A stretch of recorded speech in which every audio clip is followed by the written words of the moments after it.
Hello everyone, I am the storyteller and I am here to help you today. I know you use this video to fall asleep, so before that, like the video and subscribe to the channel.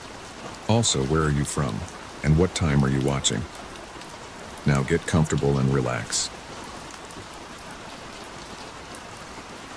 The doorbell's shrill cry cut through the October afternoon like a blade through silk. I knew who it was before I opened the door, the same way you know when thunder is coming. That electric charge that makes your skin crawl and your teeth ache. 23 years had passed since I'd last seen him, but when I pulled the door open, those same wild eyes stared back at me, only now they carried shadows that hadn't been there when we were kids building forts in my backyard. "Hey man."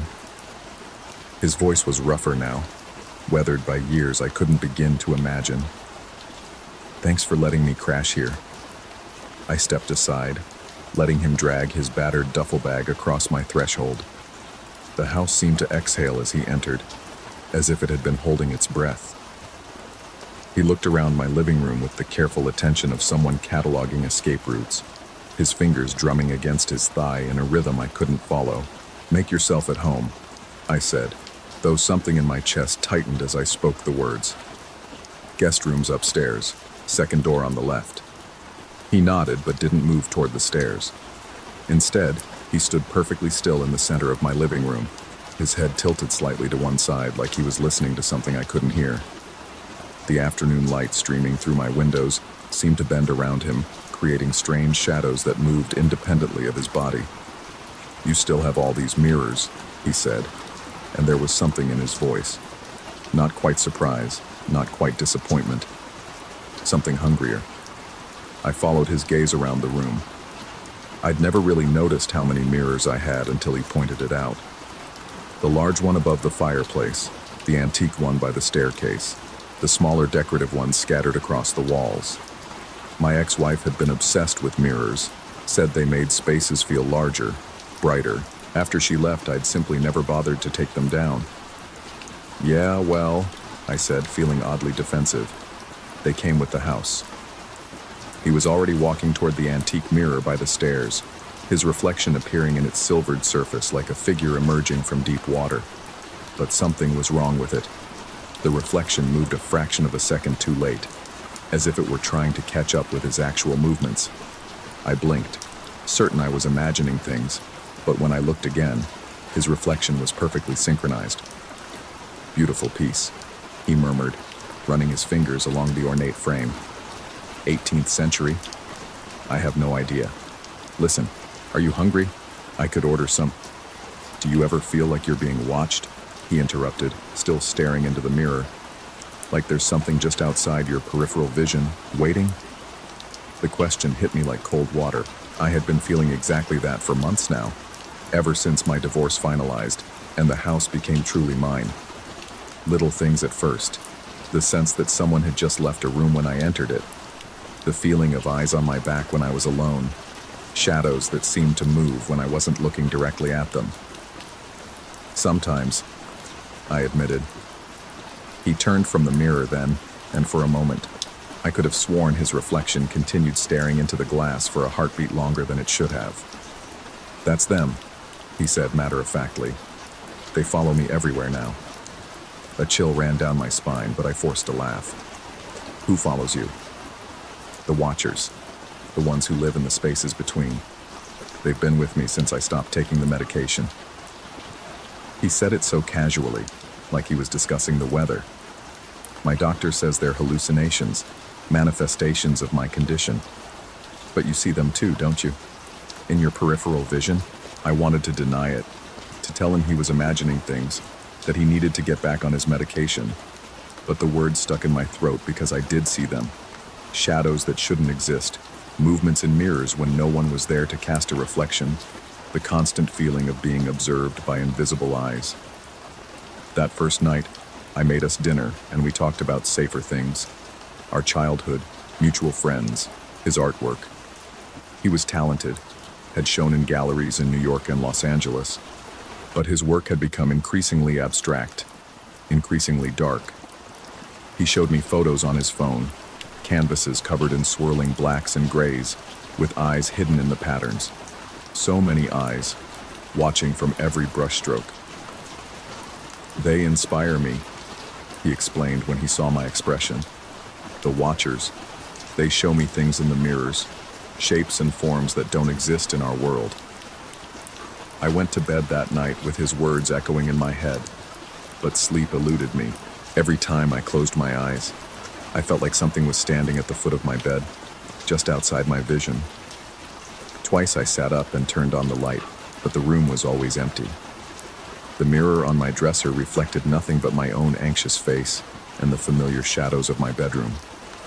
The next morning, I found him standing in front of the bathroom mirror, perfectly still, his eyes wide and unblinking. He'd been there so long that steam from his shower had completely dissipated, leaving the mirror crystal clear. "How long have you been standing there?" I asked. "It's getting closer," he whispered without turning around.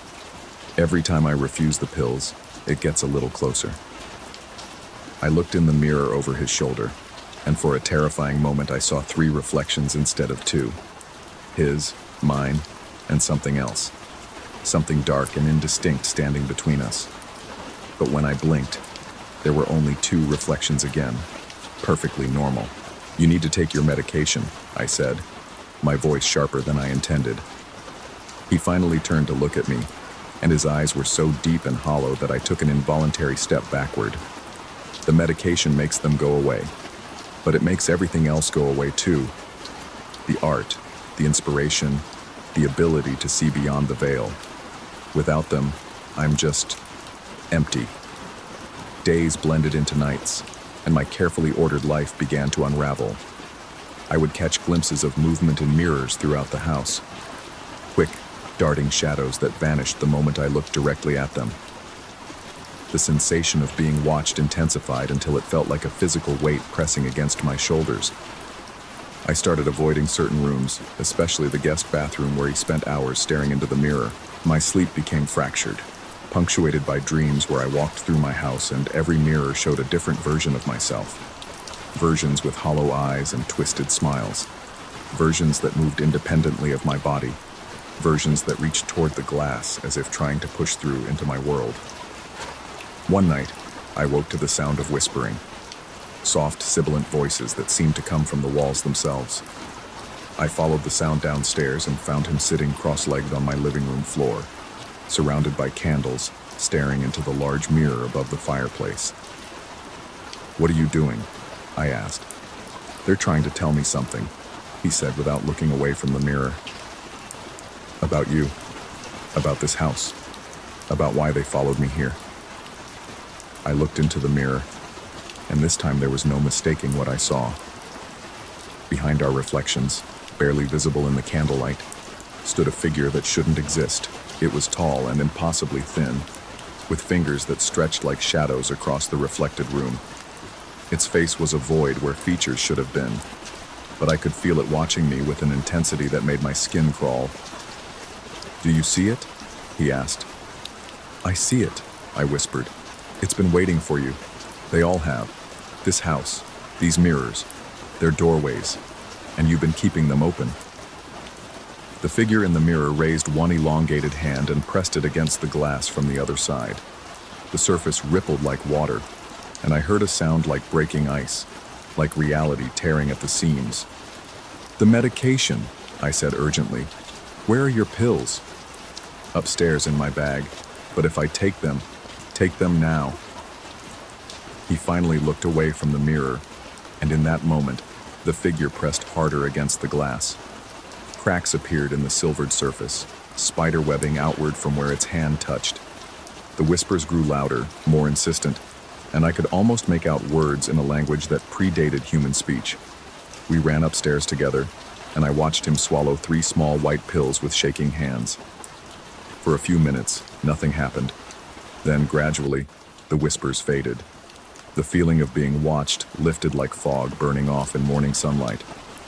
When we went back downstairs, the mirror was intact, showing only our own pale, frightened faces. "They're gone," he said, and there was such profound sadness in his voice that my chest ached. "For now," I agreed. But as I said it, I caught my own reflection in the antique mirror by the stairs, and for just a moment, so brief I might have imagined it, my reflection smiled, while my face remained perfectly still. He left 3 days later, back to his doctors and his treatment and his empty, medicated existence. The house felt normal again, quiet and peaceful, just the way I liked it. The shadows behaved themselves, staying where shadows belonged. The mirrors showed only what they were supposed to show. Except sometimes, in my peripheral vision, I catch glimpses of movement that shouldn't be there. Sometimes, when I'm not paying attention, I see figures in the mirrors that vanish the moment I look directly at them. And sometimes, late at night when the house is perfectly still, I hear whispers coming from the walls. I've started to understand what he meant about the medication. The Watchers don't just follow him. They follow anyone who has seen them, anyone who has acknowledged their existence. And now that I know they're there, now that I've seen them in all their impossible darkness, they will never truly leave me alone. The question that keeps me awake at night isn't whether they're real or just hallucinations brought on by stress and isolation. The question is whether it matters, because real or not, they're changing me. I find myself standing in front of mirrors for longer and longer periods, searching the reflected depths for signs of movement. I've started avoiding the medication aisle at the pharmacy, afraid of what I might do if I found the right pills. And sometimes, when the light hits the mirrors just right, I see myself from angles that shouldn't exist. Watch my reflection move independently of my body, observe my own face wearing expressions I never made. The Watchers are patient. They've waited this long. They can wait a little longer. But every day they get a little closer to the glass, a little closer to breaking through. And every day I understand a little more clearly that the choice my friend faced, between medicated emptiness and terrifying awareness, is becoming my choice too. Last night I caught my reflection waving at me, a small gesture, barely noticeable, but my hand never moved from my side. Tonight I'm going to wave back.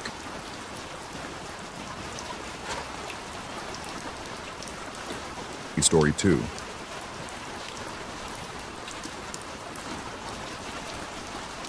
The mountain air in Colorado carries more than altitude sickness. It carries secrets that seep into your lungs like smoke from dying campfires. I should have known something was wrong the moment I stepped into the psychological support tent at Resonance Festival, but hinges of perception don't always creak when they're about to break. The festival stretched across the alpine meadow like a temporary city of canvas and dreams, 30,000 souls seeking transcendence through music, substances, and each other. I'd volunteered for the crisis intervention tent because I thought I understood human nature. 3 years of psychology graduate school had given me that particular brand of academic arrogance. What I didn't understand was how thin the membrane becomes between observer and observed when reality starts to warp at the edges. The tent itself was a study in contrasts. Sterile white canvas walls meant to inspire calm, but the interior felt heavy, oppressive, like being inside a lung that couldn't quite expand. Folding chairs arranged in careful circles, bottled water stacked in pyramids, and crystals, so many crystals scattered throughout the space that the afternoon light fractured into prismatic warnings across every surface. My first real case walked in during the second day, when the festival's pharmaceutical experiments were beginning to show their casualties. The man moved with the deliberate care of someone fighting invisible restraints, his jaw locked in a perpetual clench that made his words come out slightly slurred, as if he were speaking through gritted teeth, even when his mouth was open. He asked for holy water the first time, not blessed water, not spiritual cleansing, holy water specifically, with the desperation of someone who'd already tried everything else. His eyes darted constantly to the corners of the tent, tracking movement that wasn't there, or movement I couldn't see. When I explained we only had regular bottled water, he accepted it with trembling hands, but wouldn't drink until I'd touched the plastic bottle first. The festival continued its rhythm around us, distant bass lines that seemed to emanate from underground, the constant migration of festival goers seeking their next experience. But inside our white sanctuary, something else was establishing its pattern. The man returned every few hours, always asking for the same thing, always disappointed by my answer. always leaving with that backward glance toward corners that held nothing but shadows. It was on his fourth visit that I noticed the crystals. The festival organizers had scattered them throughout the support spaces. Amethyst for calm, rose quartz for emotional healing, clear quartz for clarity of thought. Standard New Age decoration that I dismissed as harmless placebo decoration. But when the jaw-locked man stepped on a piece of clear quartz near the entrance, I heard it crack. Not just crack, fracture with the sharp report of ice breaking on a frozen lake. I bent to examine the stone after he left. The break was clean, surgical, as if something had pushed outward from the crystal's core with precise force. The remaining fragments still sparkled in the afternoon light, but there was something different about their refraction now. Something that made my eyes water when I looked too directly. Over the next 12 hours, it happened again and again. Each time the man entered the tent, another crystal would split. Not always immediately. Sometimes the fracture would come minutes after he'd left. A delayed snap that made everyone in the tent flinch and look around for the source. The volunteers began to whisper among themselves, attributing it to altitude changes or temperature fluctuations. But I was mapping the pattern now, counting the breaks, timing them against his visits. The man himself seemed unaware of the destruction following in his wake. His requests became more urgent with each appearance, his rigid jaw working as if he were chewing words before spitting them out. He spoke about something following him, something that had been tracking him since he'd arrived at the festival. When pressed for details, he would only say that it lived in the spaces between spaces, feeding on fractures and growing stronger with each break. By the third night, I'd begun to feel it too. The sensation started as a subtle wrongness, like wearing shoes on the wrong feet or hearing music played backward. The tent's atmosphere grew heavier with each crystal that broke, the air itself seeming to thicken until breathing required conscious effort. Other volunteers complained of headaches, of feeling watched, of dreams that felt more real than their waking hours.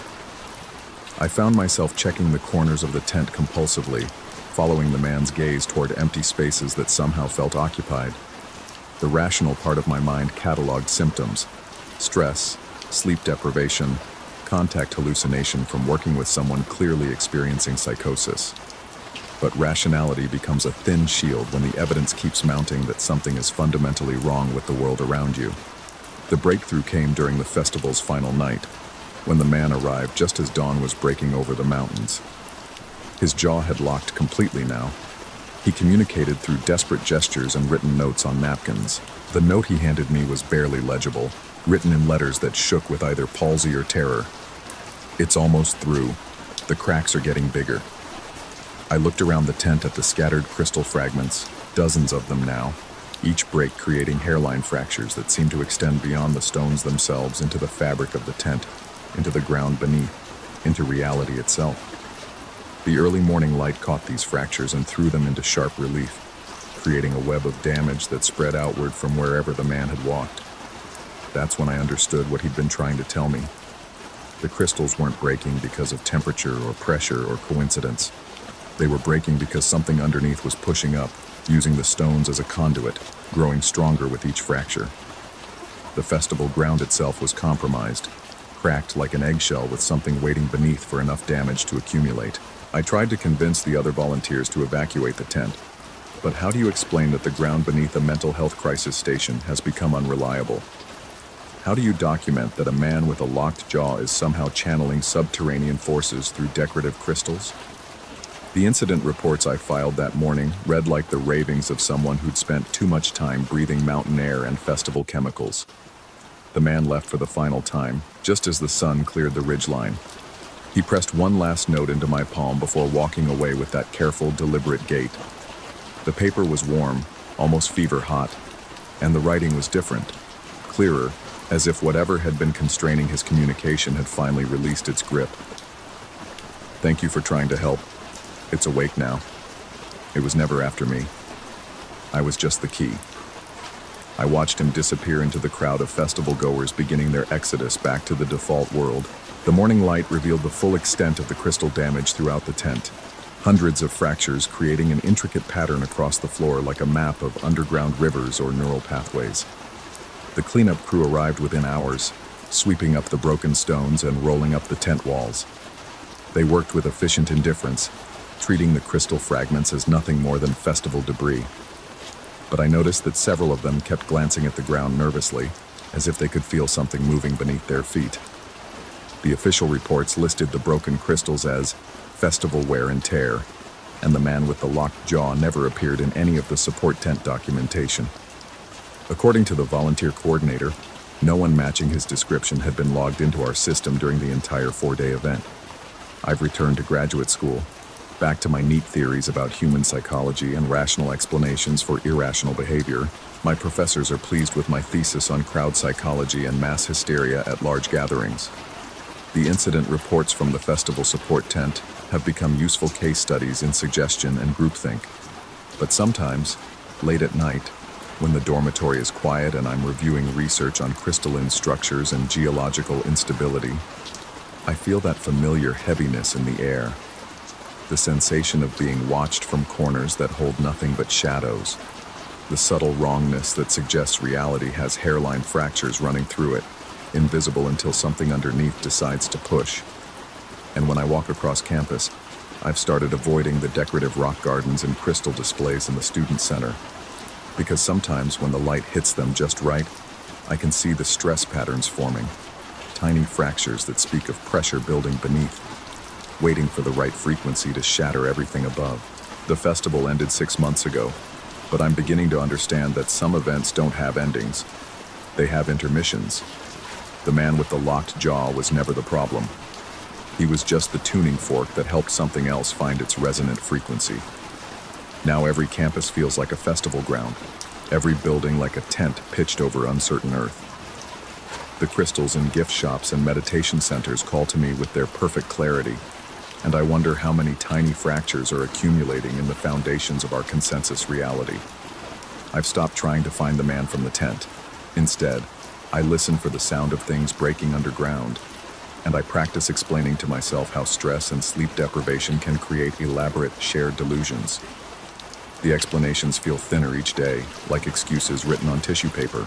Sometimes I wake from dreams of something vast and patient, testing the boundaries of its crystalline prison with the methodical persistence of water finding cracks in stone. And sometimes, in the space between sleeping and waking, I can hear my own jaw beginning to lock.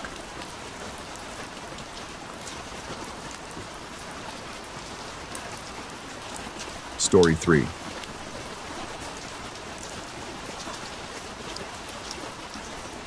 The first time I heard the scratching, I thought it was rats.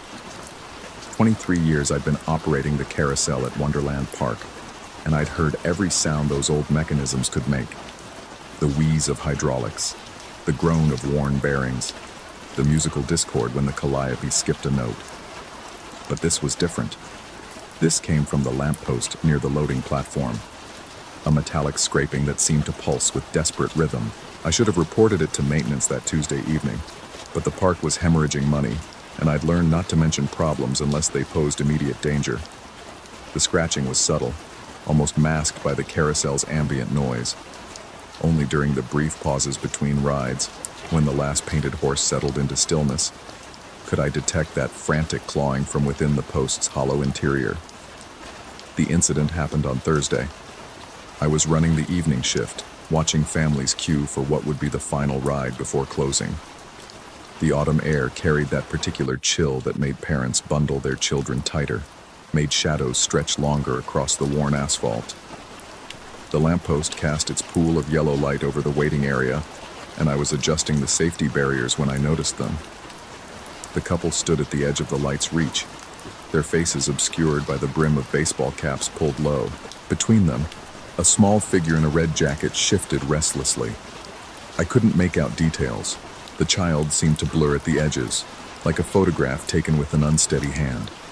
They approached the post with practiced efficiency, and I watched with growing unease as the man produced something metallic from his pocket. The action was so casual, so normalized, that for a moment my brain refused to process what I was seeing. The woman engaged me in conversation about ride times while the man worked behind the post. When she asked about the carousel's history, I found myself explaining the mechanics of the 1924 Denzel horses, my voice operating on autopilot, while my peripheral vision tracked movement I couldn't quite comprehend. The conversation lasted perhaps 3 minutes. When they departed for the ride, I assumed the small figure had gone with them, lost in the cluster of families boarding the platform. It wasn't until the carousel began its rotation that I noticed the padlock. It hung from a chain wrapped around the lamppost's base, the metal gleaming dully under the electric light. The lock appeared substantial, commercial grade, the kind used for securing storage units or industrial gates. But what made my skin crawl was its position. The mechanism faced inward, toward the post's hollow interior, as if it had been locked from the inside. I told myself there had to be a logical explanation. Maintenance might have secured some internal wiring. The lock could have been there for weeks without my noticing. But even as I rationalized, that scratching sound seemed to intensify, becoming more urgent, more rhythmic. It reminded me of Morse code, though I couldn't decipher any pattern. The carousel completed its circuit. Families disembarked, children chattering about their favorite horses, parents checking watches and calculating bedtimes. I scanned the crowd for the couple in baseball caps, but they had vanished into the night's anonymity. The park was closing, and my shift was ending, but I couldn't shake the compulsion to examine the post more closely. Under the harsh glare of my flashlight, the lamppost revealed nothing unusual. Standard municipal fixture, probably installed in the 80s, with access panels for electrical work. The chain was newer, its links bearing no rust or wear. The padlock, when I knelt to examine it, was warm to the touch despite the cool evening air. The scratching had stopped. I filed a maintenance request the next morning, describing the unusual lock and recommending an inspection.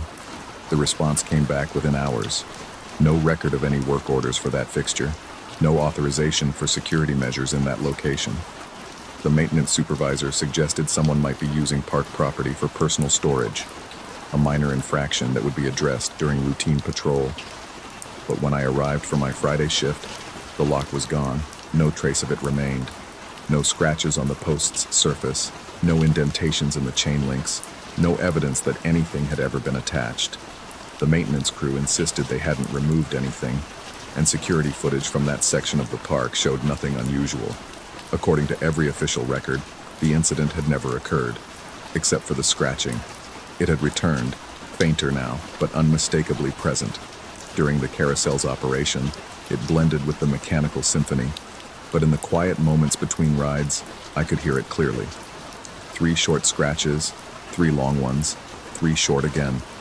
SOS, over and over with mechanical precision. I began arriving early for my shifts, studying the lamppost with obsessive attention. The surface appeared normal in daylight, paint slightly weathered, a few minor dents consistent with years of use. But as evening approached and the shadows lengthened, subtle changes became apparent.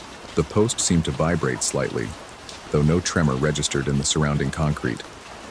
The electrical hum took on a different quality, lower and more resonant. And sometimes, just at the edge of perception, I thought I could see condensation forming on the interior of the access panels, as if something inside was breathing. The park's atmosphere began to shift around me. Conversations between visitors seemed muffled, their voices carrying an echo that made no acoustic sense. Children who had been laughing moments before would fall silent when passing the lamppost, their eyes tracking something I couldn't see. Parents would unconsciously quicken their pace, herding their families toward the carousel with an urgency that suggested some primal recognition of danger. I started keeping a logbook, documenting every instance of the scratching, every behavioral anomaly I observed.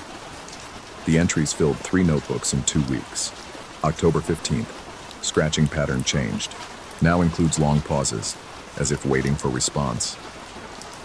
October 18th, family with twin boys approached post, then retreated without explanation.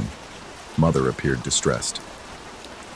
October 22nd, post surface warm to touch despite below freezing temperature. Access panel slightly ajar. October 25th, maintenance report filed. Crew found nothing unusual but recommended psychological evaluation for operator. The recommendation for psychological evaluation should have concerned me more than it did. Instead, I felt oddly relieved that someone else had noticed the wrongness, even if they attributed it to my mental state rather than environmental factors.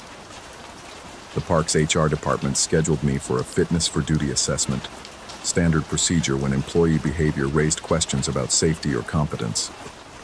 Dr. Reeves was a kind woman in her 50s who specialized in occupational psychology.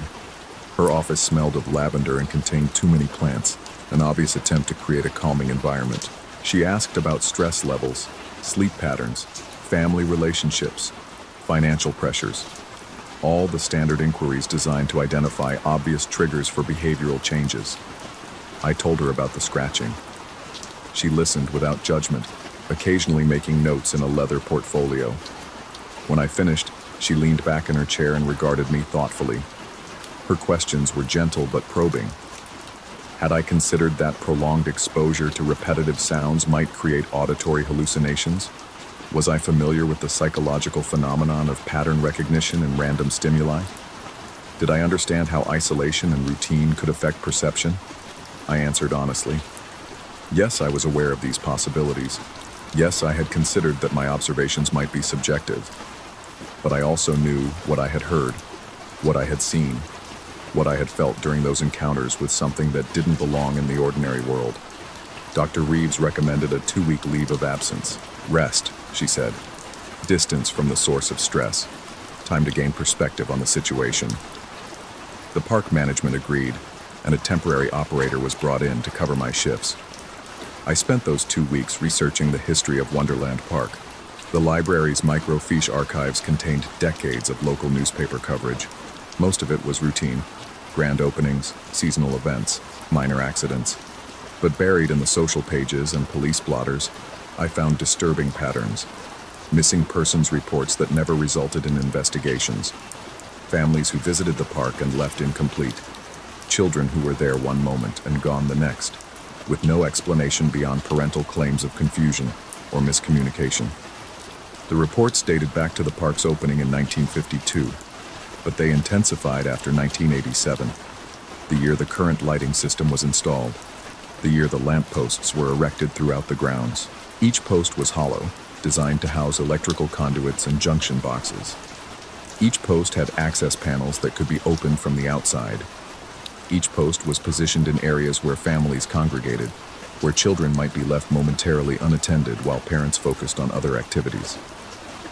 I found myself driving past the park during my leave, parking across the street to observe the evening operations.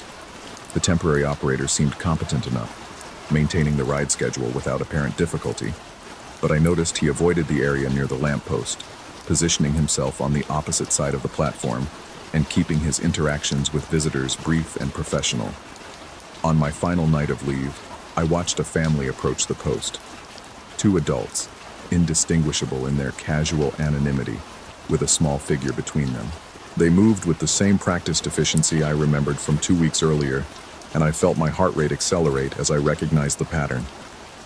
I called 911 from my cell phone, reporting suspicious activity at the park. The dispatcher was polite but skeptical. My description of the behavior sounded vague even to me. When the police arrived 15 minutes later, they found nothing unusual. The family had vanished, the temporary operator was completing his closing duties, and the lamppost stood silent under its pool of yellow light. But I had seen the lock. I returned to work the following Monday with a new understanding of my situation. The scratching resumed immediately, more insistent than before, and I realized that my absence had changed nothing. Whatever was trapped inside the post, whatever had been placed there through means I couldn't comprehend, remained imprisoned and desperate for acknowledgement. The park management monitored my performance closely during those first days back. I maintained professional behavior, operated the carousel efficiently, and kept my observations to myself. But I also began carrying tools, a bolt cutter, a crowbar, a high-powered flashlight. If the opportunity arose, if I witnessed another incident like the one that had started this nightmare, I intended to act. The opportunity came on Halloween night. The park was crowded with families in costume, children running between attractions with sugar-fueled energy, parents struggling to maintain supervision in the chaos. I was operating extended hours, running continuous cycles to accommodate the increased demand. The lamppost cast its light over a constantly shifting crowd, and I had to strain to identify individuals in the sea of masks and costumes. I spotted them during the 9 o'clock ride, two figures in dark clothing, moving against the flow of pedestrian traffic. Between them, a small shape that seemed to flicker in and out of visibility. They approached the post with familiar efficiency, and this time I was ready. I hit the emergency stop, bringing the carousel to an immediate halt amid protests from riders. Abandoning my station, I ran toward the lamppost with my bolt cutters in hand. The crowd parted around me, confused by my urgency, but instinctively recognizing authority in motion. The lock was already in place, facing inward, warm metal gleaming under the electric light. The chain was taut, professionally secured, and the padlock was the same commercial grade I remembered from before. But now I could hear more than scratching from inside the post. There were voices, muffled, desperate, layering over each other in a chorus of pleas that made my hands shake as I positioned the cutters. The metal parted with a sharp crack, and the lock fell to the asphalt.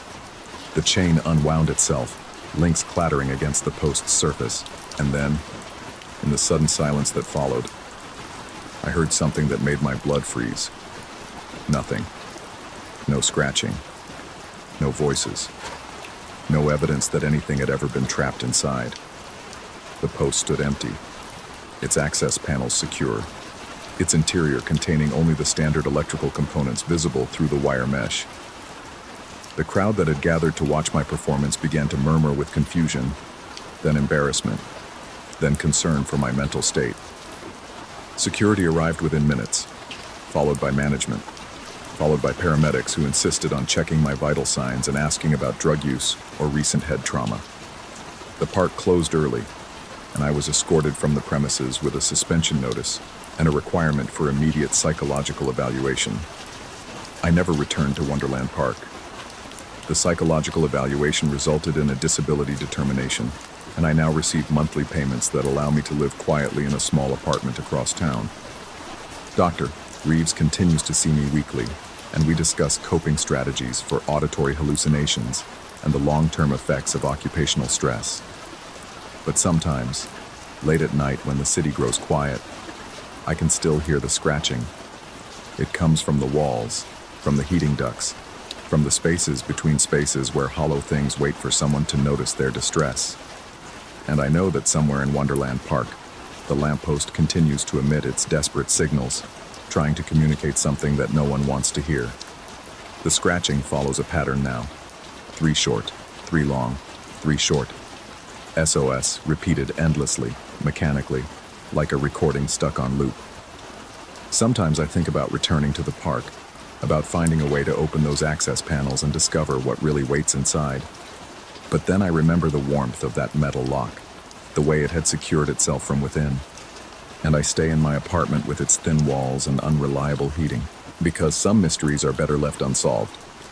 Some doors are better left unopened, and some sounds are better left unheard, even when they follow you home and scratch at the edges of your sanity until you can no longer distinguish between memory and madness. The scratching continues. Story 4. The first time I noticed the paper, it crackled like autumn leaves between my fingers. Chemistry homework. Mine, apparently, though I couldn't remember writing it with such precise, almost mechanical handwriting. The edges were brittle, yellowed around the corners, as if decades had passed since I'd scribbled those equations. But I'd turned it in just yesterday. Professor Henderson had handed it back with that familiar grunt of approval, the red A glowing at the top like a small wound. I stuffed it into my backpack without much thought, just another assignment in the endless parade of senior year obligations. It wasn't until I got home that I really looked at it. The paper felt wrong. Not just old, ancient.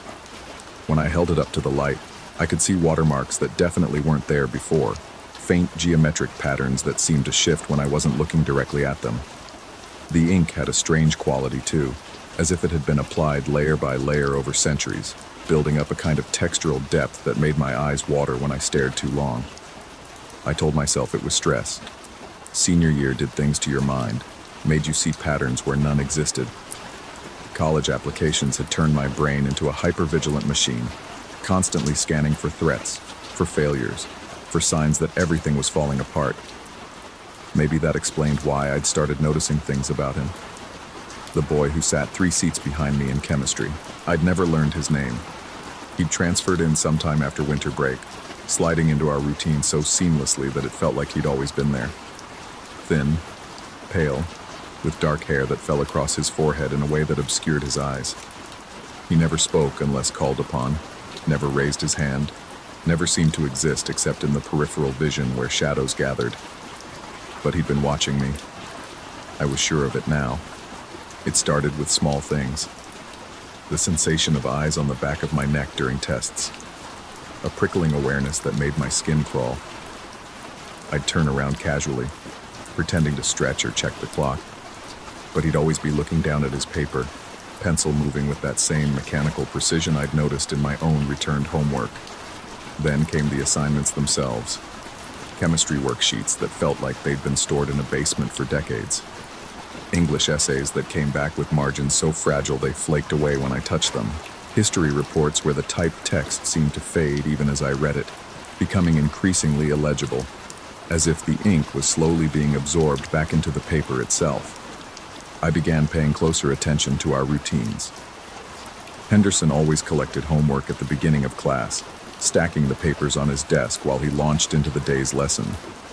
During lunch, the classroom emptied except for the occasional student who needed to make up a quiz or ask questions about upcoming assignments. I'd started spending more time there myself, partly to get ahead on work, partly because I'd noticed something. The pale boy from the back row was always there too. He'd slip in quietly while Henderson was at the chalkboard, moving with a fluidity that made him seem more like a shadow than a person. I'd watch from my corner table as he approached Henderson's desk, not to speak to the teacher, but to simply stand near the pile of papers. He never touched them, at least, not when I was looking directly at him. But whenever I glanced away for even a moment, when I focused on my own work or checked my phone, I'd look back to find the papers had shifted slightly, as if someone had rifled through them and rearranged them with obsessive care. The watching intensified. In the hallways between classes, I'd catch glimpses of him in my peripheral vision, always maintaining the same distance. Never quite close enough for direct confrontation, but near enough that I could feel his presence like a cold draft. During assemblies, he'd somehow end up seated where he could observe me without being obvious about it. In the library, he'd appear at a table just within my sight line, not reading, not studying, just sitting with his hands folded, staring at nothing. Or staring at me while pretending to stare at nothing. Sleep became elusive. When I did manage to drift off, my dreams took on a strange quality, as if they were being observed from the outside. I'd find myself dreaming about dreams, experiencing that peculiar recursive sensation of being aware that I was asleep, while simultaneously feeling watched by something that shouldn't have been able to access my unconscious mind. The dreams themselves weren't particularly unusual. Fragments of school anxiety, memories of childhood summers, the kind of random neural firing that everyone experienced. But they felt occupied, as if there was a presence in the theater of my sleeping mind, taking notes from the balcony. I started keeping a dream journal, partly out of curiosity, partly because my AP psychology teacher had mentioned it as a useful exercise for understanding the subconscious. Every morning I'd scribble down what I could remember, the texture of dream rain on my skin, conversations with faceless figures, long corridors that stretched infinitely in both directions. It was while reviewing these notes that I first noticed the pattern. The dreams I was recording seemed familiar in a way that made my stomach twist.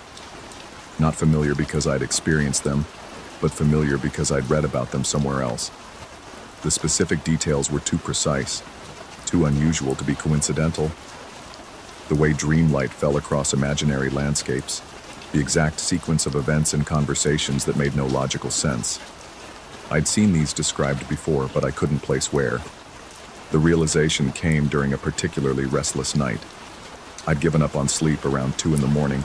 and was sitting at my desk, reading through old homework assignments by the light of my desk lamp.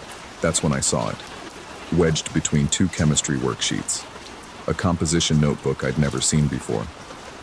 The cover was unremarkable, black and white speckled cardboard, the kind sold in bulk at the beginning of every school year.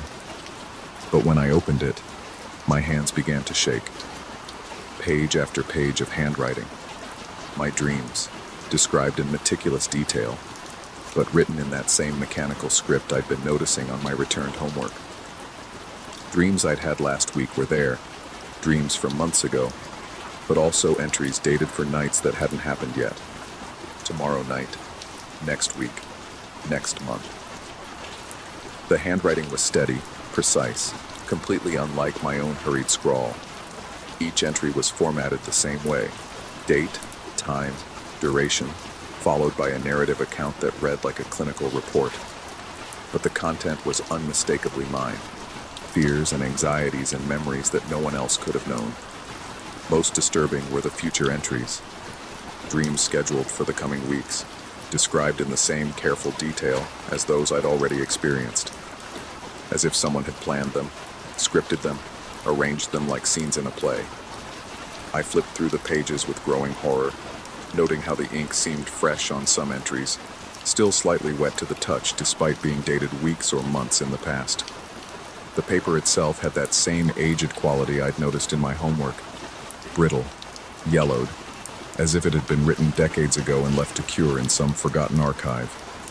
And at the very back of the notebook, tucked between the last written page and the back cover, was a small slip of paper with tomorrow's date and a single line of text: "He will find the notebook tonight." My skin went cold. The handwriting was different here. Hurried, almost panicked, as if whoever had written it was running out of time. Below that, in the same frantic script, "The ink remembers everything." I closed the notebook and pushed it away from me, as if distance could somehow break whatever connection had formed between my sleeping mind and the pages. But even as I tried to convince myself this was some elaborate prank, some stress-induced hallucination, I could feel the truth settling into my bones like a winter chill. Someone had been inside my dreams. Not metaphorically, not symbolically, but literally present in the space where my mind went when consciousness retreated. And they'd been documenting everything, collecting my nocturnal experiences like specimens in a jar. The next morning, I watched him more carefully than ever. The pale boy from chemistry class, sitting in his usual spot 3 rows back, never quite looking at me directly, but somehow always aware of my presence. When Henderson returned our latest assignments, I paid attention to the condition of my paper. Brittle, ancient, the ink slightly smeared as if it had been handled while still wet, then allowed to dry for far longer than should have been possible. I stayed after class, pretending to organize my backpack while Henderson erased the chalkboard. The pale boy lingered too, standing near the door but not leaving, his attention fixed on something I couldn't identify. When Henderson finally left the room, clicking off the lights and locking the door behind him, we were alone in the dim hallway. He turned to look at me directly for the first time all year. His eyes were darker than I'd expected, with an intensity that made me take an involuntary step backward. When he spoke, his voice was soft, almost musical, with an accent I couldn't place. He said my dreams tasted like copper and starlight. He said the notebook was just the beginning, that my sleeping mind had been broadcasting signals he'd learned to receive and record. He said the aged paper was a side effect of temporal displacement, that bringing dream content into the waking world required borrowing time from somewhere else. Then he handed me another notebook, this one bound in leather so dark it seemed to absorb light. He said it contained dreams I hadn't had yet, experiences that wouldn't occur for months or years if ever. He said time wasn't linear in the dream realm, that past and future existed simultaneously, accessible to anyone who knew how to navigate the spaces between consciousness and sleep. I took the notebook without fully understanding why.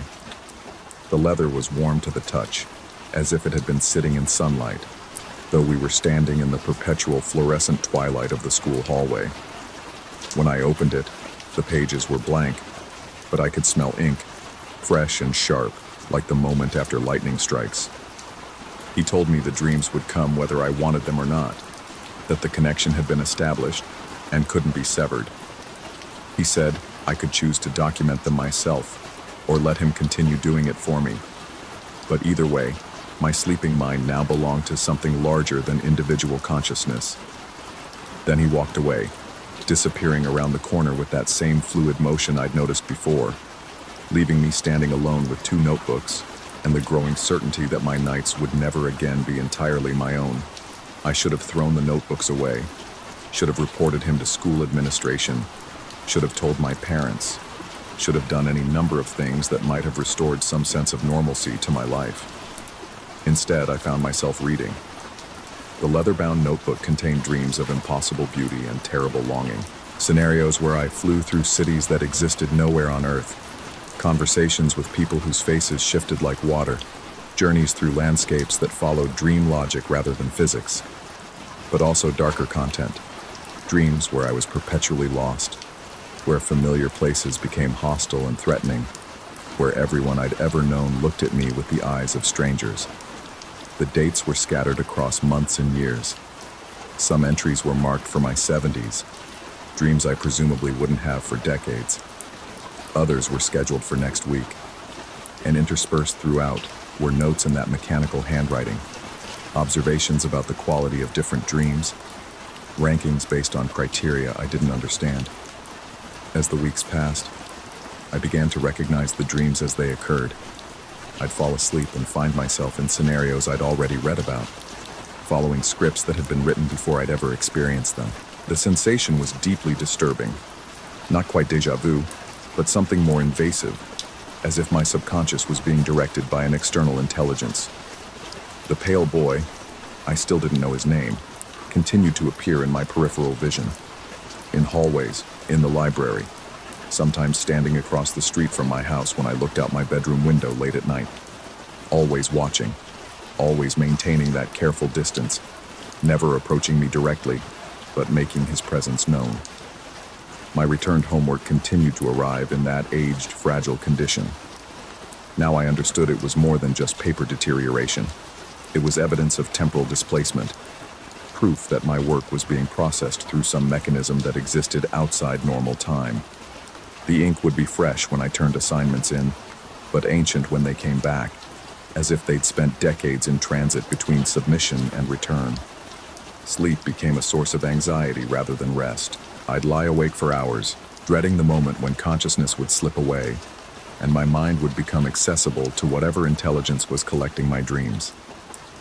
When I did sleep, I'd experience the strange doubling sensation of being both participant and observer, aware that my experiences were being recorded even as I lived them. The notebooks multiplied. I'd wake up to find new ones on my desk, each containing different categories of dreams. Childhood memories reconstructed with adult understanding, anxiety, dreams about futures that might never occur, peaceful dreams that felt more like medications than natural sleep experiences, all documented in that same mechanical handwriting, all dated with impossible precision.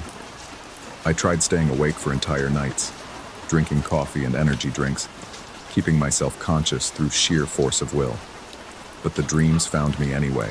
I'd nod off for minutes at a time and wake up to find new entries in the notebooks.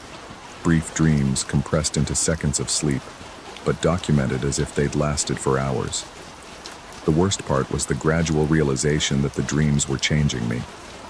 The boundary between sleeping and waking consciousness was becoming permeable. I'd catch myself thinking in dream logic during the day, expecting impossible things to happen, responding to stimuli that existed only in my documented nocturnal experiences.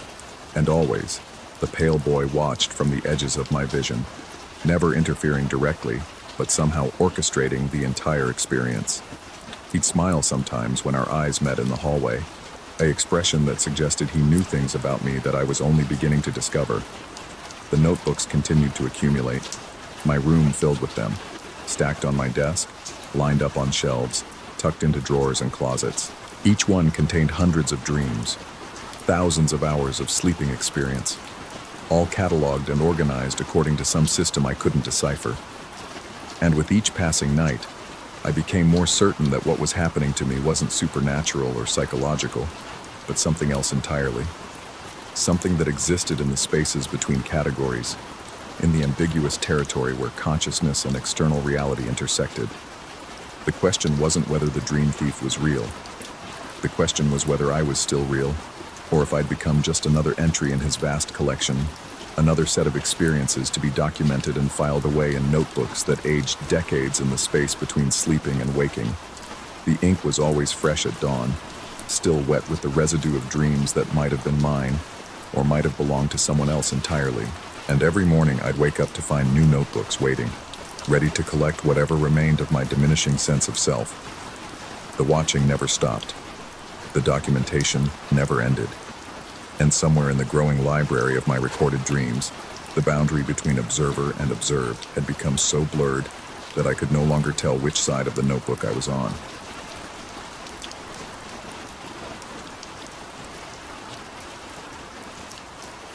Story 5.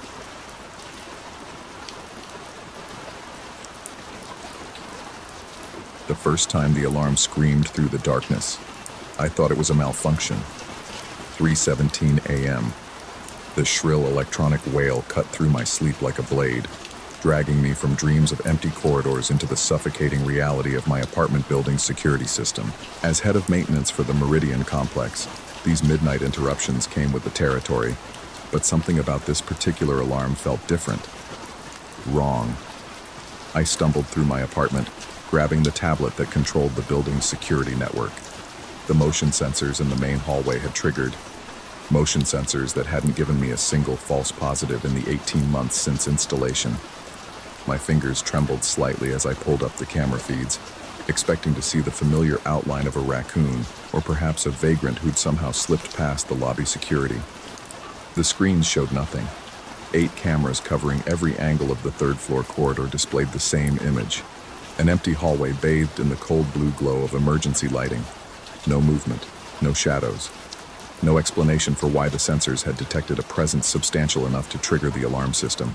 I threw on clothes and took the elevator down from my 4th-floor unit, my heart hammering against my ribs with each floor that passed. The building felt different at this hour, more alive somehow, as if the darkness breathed through its walls. The familiar hum of the HVAC system seemed louder, more insistent, punctuated by the subtle creaks and sighs that all old buildings make when they think no one is listening. The elevator doors parted with their usual mechanical whisper, revealing the 3rd-floor hallway exactly as the cameras had shown it. Empty, silent. Nothing out of place except for the lingering scent of something I couldn't quite identify, metallic and cold, like morning frost on steel. I walked the length of the corridor, checking each door, each corner, each potential hiding spot. The carpet showed no signs of disturbance, no indication that anyone had passed through recently. But as I approached the section where the motion sensors had triggered, something made me stop. There, just visible in the pale emergency lighting, were footprints. Not wet footprints or mud tracks that might explain themselves away as maintenance residue. These prints were formed by what looked like fine, cold dust, the kind that settles in places that haven't been disturbed for years. Each print was perfectly formed, showing the outline of bare feet with distinct toe marks and heel impressions. They began at the elevator bank and proceeded down the hallway for exactly 12 steps before simply ending, as if whoever had made them had simply vanished into the air. I crouched beside the prints, my breath forming small clouds in air that had grown noticeably colder. The dust felt strange beneath my fingertips, not quite like any building material I'd encountered in my 15 years of maintenance work. It held its shape too well, as if each particle had been deliberately placed to form these impossible impressions. That's when I noticed the motion sensor panel blinking with an amber light I'd never seen before. The display, usually dark except during active monitoring, showed a single number pulsing slowly against the black screen. 07. 7. I stared at that number for several minutes, trying to remember if it corresponded to any error code in the system manual. But the longer I looked, the more certain I became that this wasn't part of any diagnostic routine.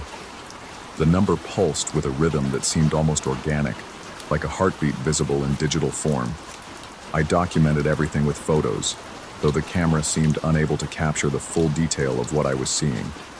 The footprints appeared faded in the pictures, less distinct than they looked to my naked eye.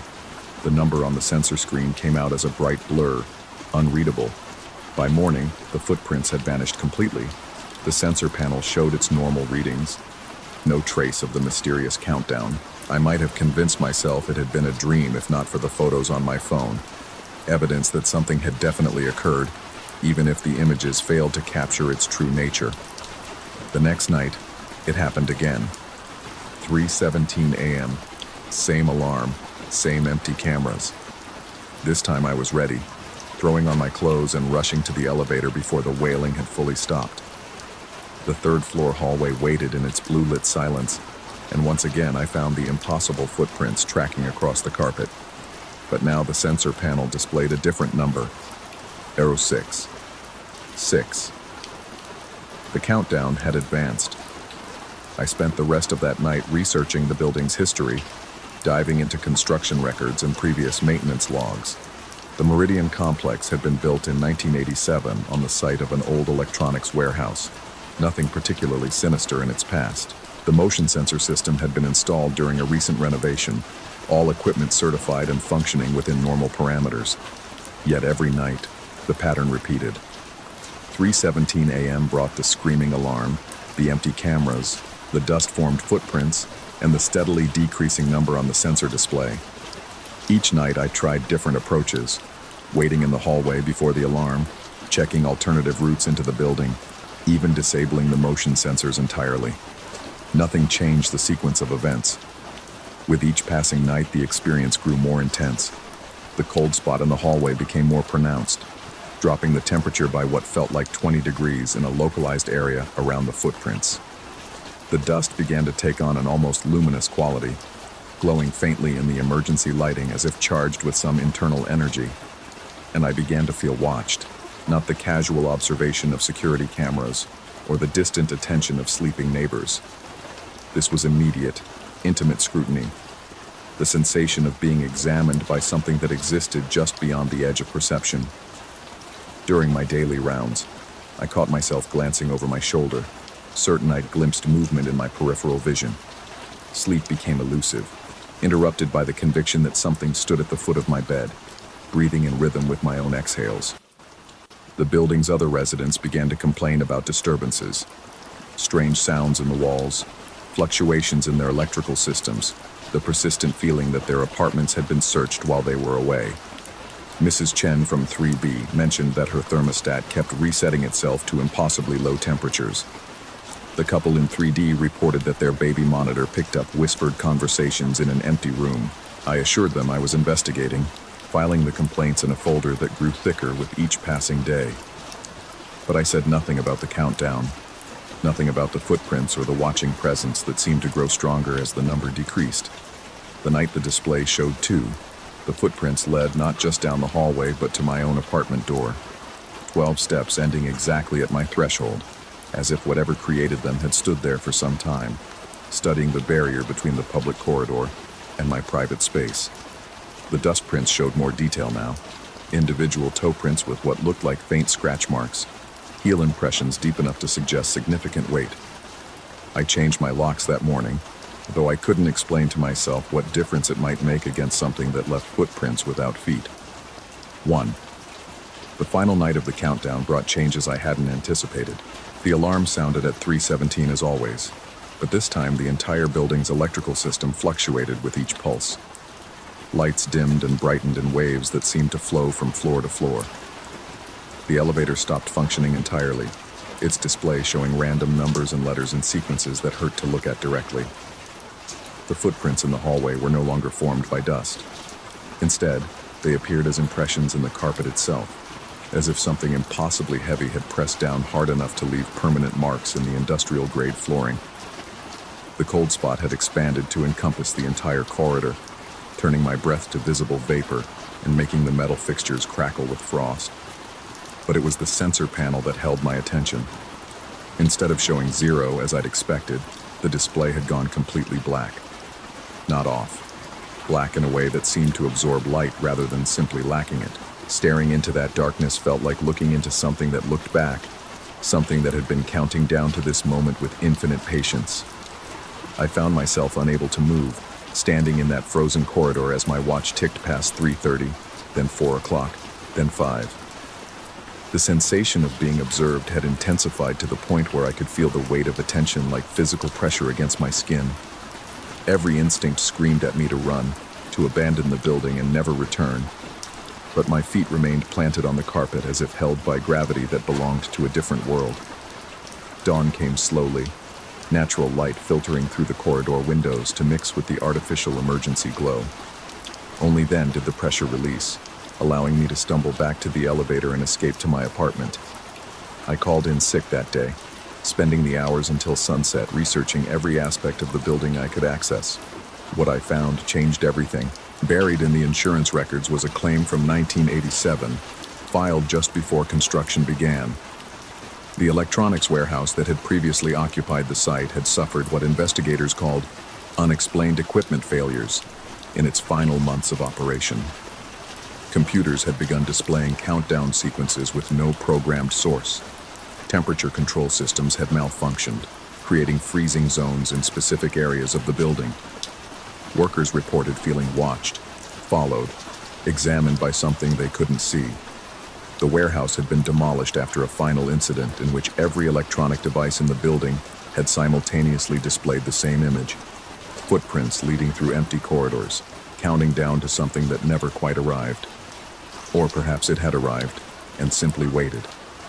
As I write this, the sun is setting on what should be the first night after the countdown reached its end, but I know now that 0 wasn't the destination. It was the beginning. Whatever has been manifesting in the Meridian complex didn't need 7 nights to appear. It needed 7 nights to remember how to exist in a world that had tried to delete it. The motion sensors throughout the building are registering movement on every floor now, but the cameras show nothing. The temperature has dropped 20 degrees in every apartment, and the electrical systems are beginning their cascade failures again. Mrs. Chen knocked on my door an hour ago to ask if I'd heard the footsteps in her walls. The couple in 3D called to report that their baby monitor is now picking up breathing in every room of their apartment simultaneously. I can feel the weight of attention growing stronger as darkness falls. Not just watching now, but studying, learning, preparing to fully inhabit the space it has claimed through patience and repetition. The building itself seems to be adapting to accommodate something that doesn't quite fit within the normal parameters of existence. My watch shows 3:16 a.m. In 60 seconds, I'll discover what comes after the countdown ends. Whether the Meridian complex has been hosting a supernatural entity slowly manifesting through repetitive ritual, or whether I've been documenting my own descent into a very particular kind of madness that interprets ordinary building maintenance as cosmic horror. The distinction may be less important than I'd thought. The alarm is beginning to sound.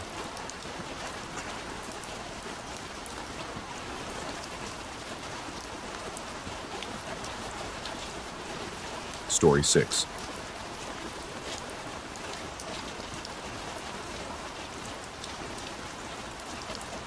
The fluorescent lights in the Pine Ridge Motor Lodge lobby hummed their familiar tune, a discordant symphony that had become the soundtrack to my existence.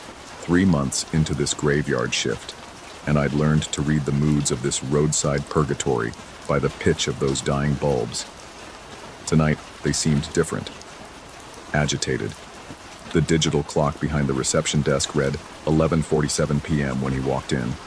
I'd seen plenty of late arrivals during my tenure as night auditor, but this man commanded attention in a way that made my scalp prickle. Average height, unremarkable clothes, a brown jacket that had seen better decades, and scuffed leather shoes. What unsettled me wasn't his appearance, but the smile that never wavered from his lips. Not a grimace, not a smirk, but a genuine expression of contentment that remained perfectly fixed regardless of whether he was speaking, listening, or simply standing in silence.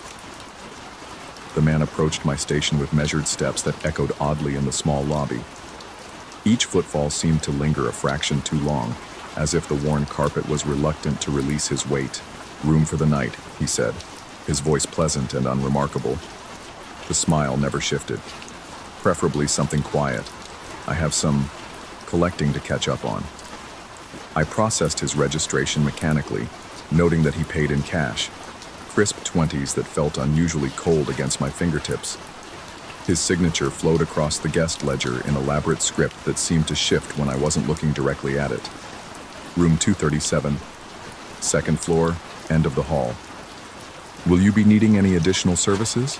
I asked, following the script I'd recited hundreds of times. That's when he leaned closer, and I caught a whiff of something musty and old. like dried flowers pressed between forgotten book pages. Actually, I have a small favor to ask. His smile stretched slightly wider, though I could have sworn the corners of his mouth hadn't moved. I travel with certain mementos, personal items that require special care.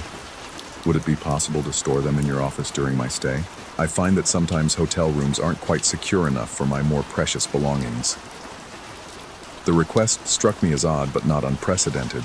I'd stored everything from jewelry to documents for paranoid guests before. What harm could a few personal items cause? I suppose that would be acceptable, as long as they're not valuable enough to require a safe.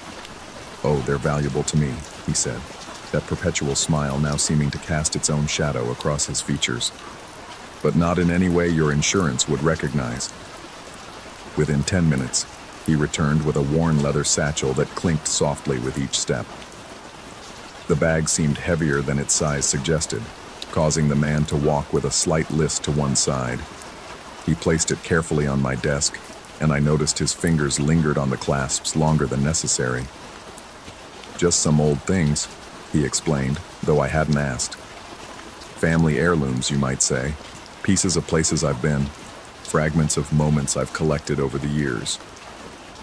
I gestured toward the small storage cabinet behind my chair. They'll be perfectly safe there. As I lifted the satchel, a chill shot through my arms that had nothing to do with the lobby's aggressive air conditioning. The bag felt dense in a way that defied physics, as if it contained something far more substantial than mere objects. When I set it inside the cabinet, it settled with a soft thud that seemed to resonate through the floor. The man nodded his approval, that unwavering smile now appearing almost grateful. I'll retrieve them before checkout. Thank you for accommodating my eccentricities. He turned to leave, then paused at the foot of the stairs. Oh, and he looked back over his shoulder, and for just a moment, I could have sworn his smile flickered. If you hear them calling, don't listen too closely. Some voices are better left unanswered. I dismissed his comment as the kind of cryptic rambling that insomnia and interstate travel could produce. But as his footsteps faded up the stairwell, I found myself staring at the closed cabinet door with an inexplicable sense of unease. The first hour passed normally. I caught up on paperwork, balanced the day's receipts, and made my routine security rounds. The hotel settled into its typical midnight stillness, that particular quiet found only in places where transient lives intersect briefly before dispersing back into the night. It was during my second round that I noticed something odd. The lobby's fluorescent lights had always cast harsh, uniform shadows.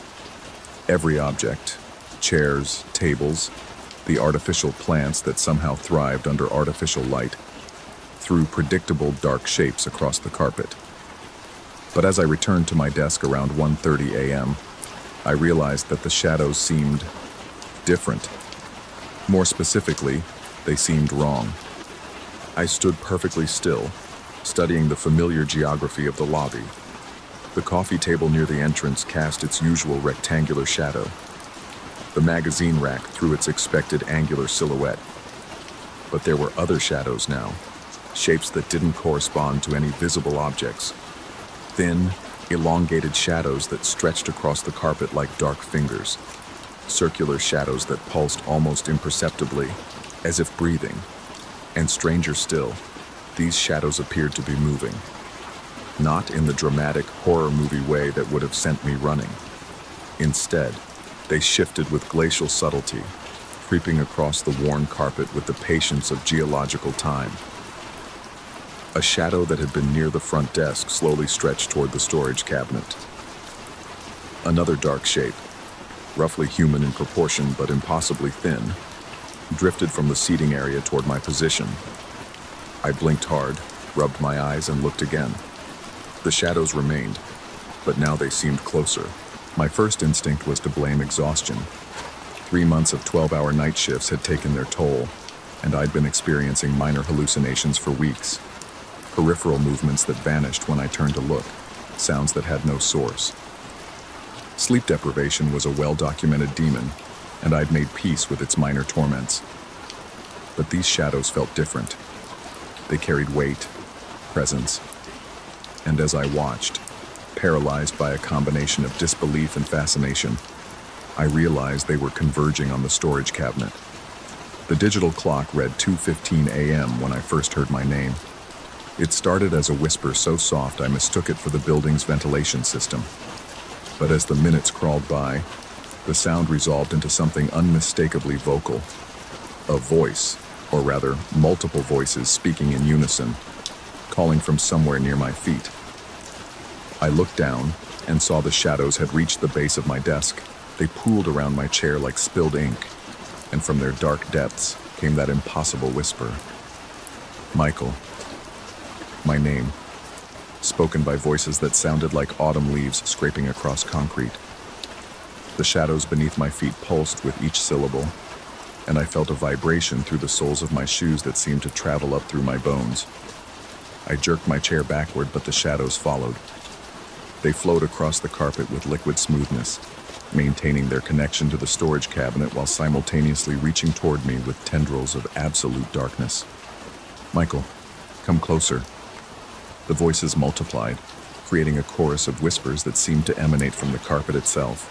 Some voices sounded elderly, others youthful. A few carried accents I couldn't place, while others spoke with the flat neutrality of the American Midwest. But all of them knew my name, and all of them wanted something.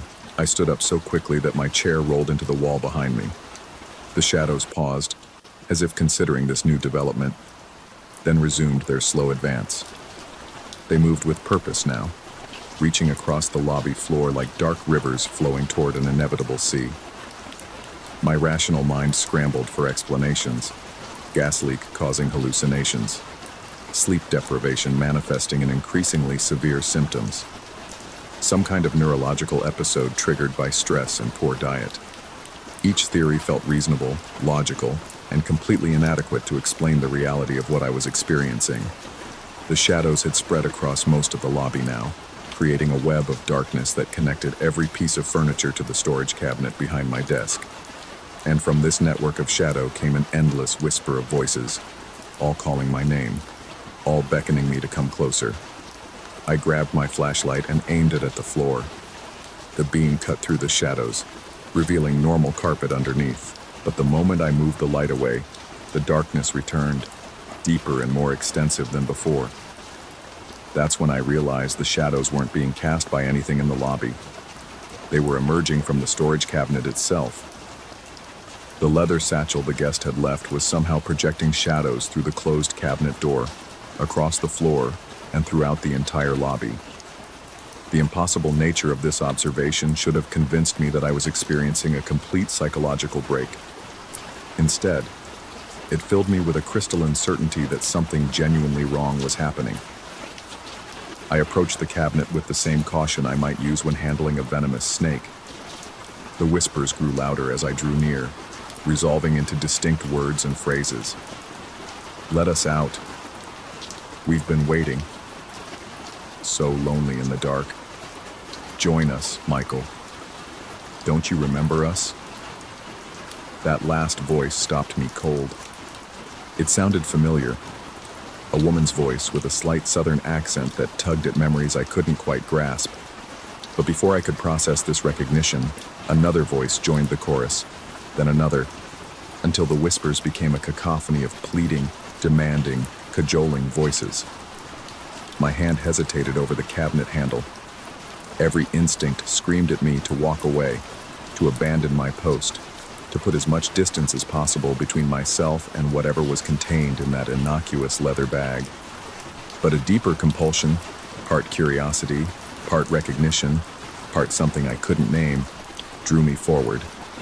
The cabinet door opened with a soft click that seemed impossibly loud in the whisper-filled lobby.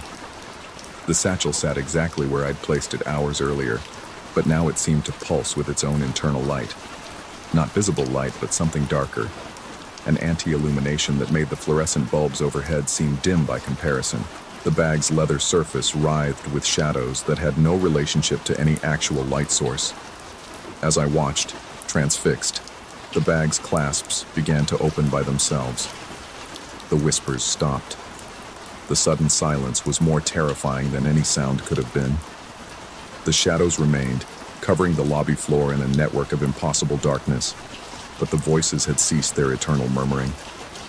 In that silence, I could hear my own breathing, my heartbeat, and something else, a soft rustling from inside the satchel. I should have closed the cabinet. I should have walked away, called the police, quit my job, done anything except continue standing there as the bag opened like a flower blooming in reverse. But fascination held me motionless as the satchel revealed its contents. Objects. Dozens of small objects nestled in what looked like black silk. But these weren't the typical personal items one might expect a traveler to carry. Each object seemed to possess its own gravity, its own presence, as if it contained something far more significant than its physical form suggested. A child's toy soldier, painted in colors that hurt to look at directly.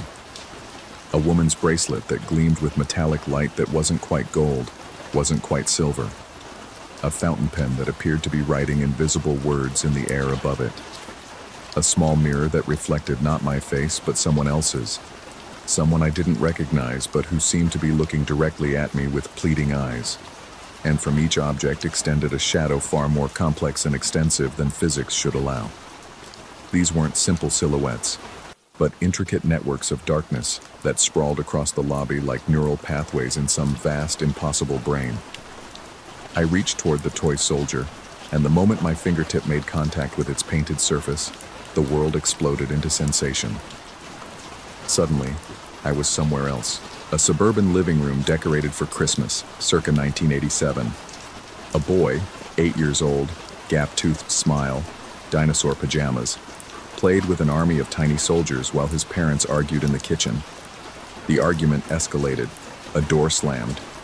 The boy looked up with confused, frightened eyes as his father's car pulled out of the driveway for the last time. Then I was back in the lobby, gasping, my finger still touching the toy soldier.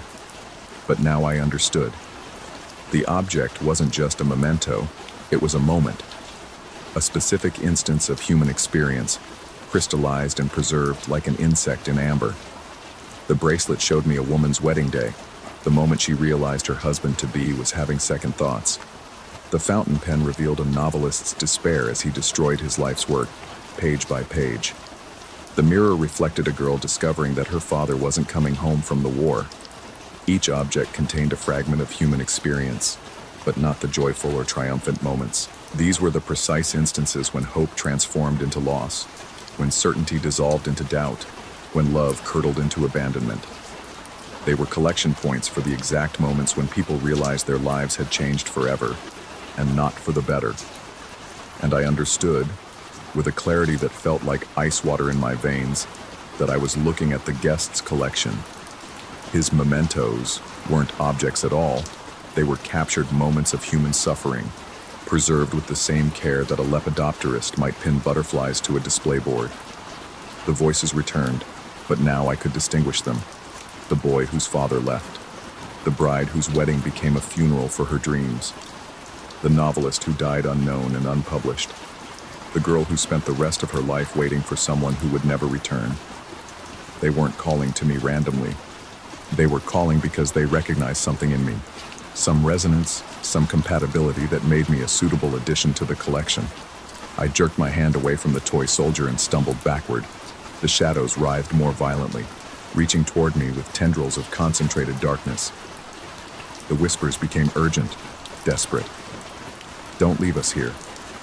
You understand now? You're like us. You belong with us. That last accusation hit me like a physical blow because somewhere in the depths of my soul, I recognized its truth.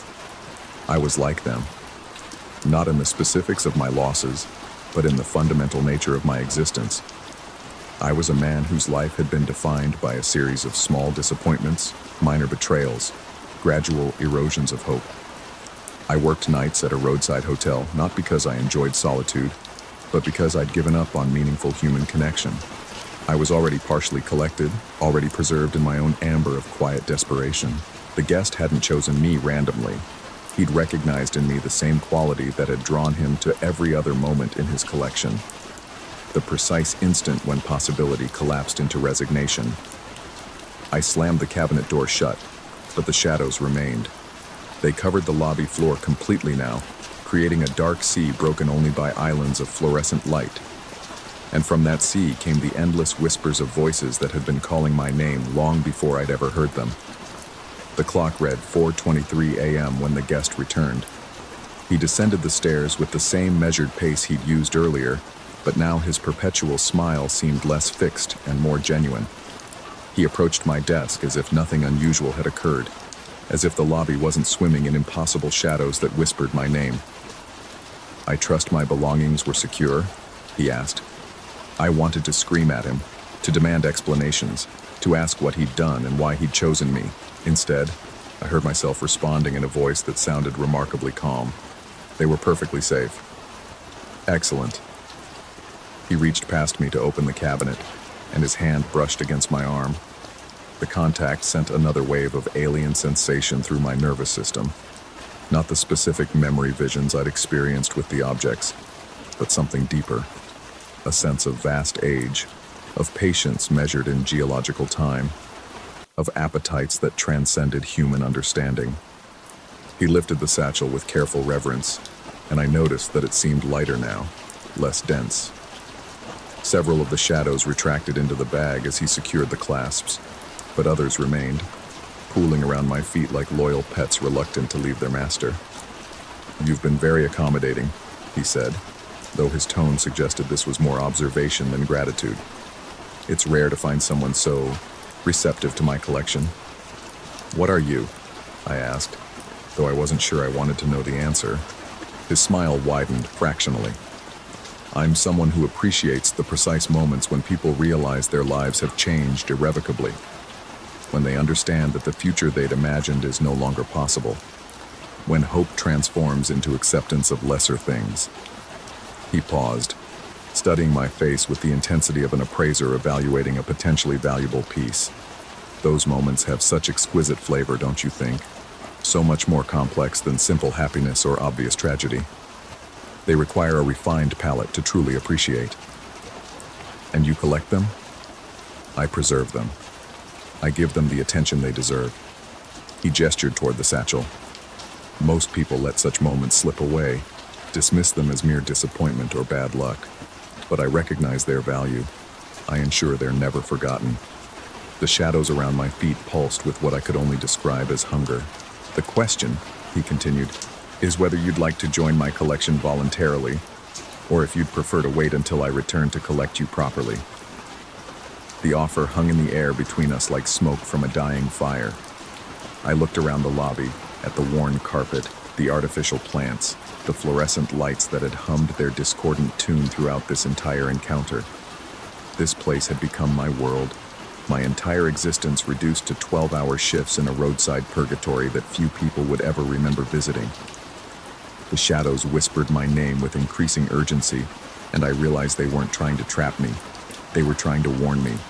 They recognized what I was becoming, what I'd already become, and they wanted to offer me a choice while one still existed. I could join them willingly, become another voice in the chorus of preserved moments, maintain some vestige of consciousness within the collection, or I could resist, continue my slow erosion until the guest returned for me later, when I'd be too diminished to even understand what was happening. "How long do I have to decide?" I asked.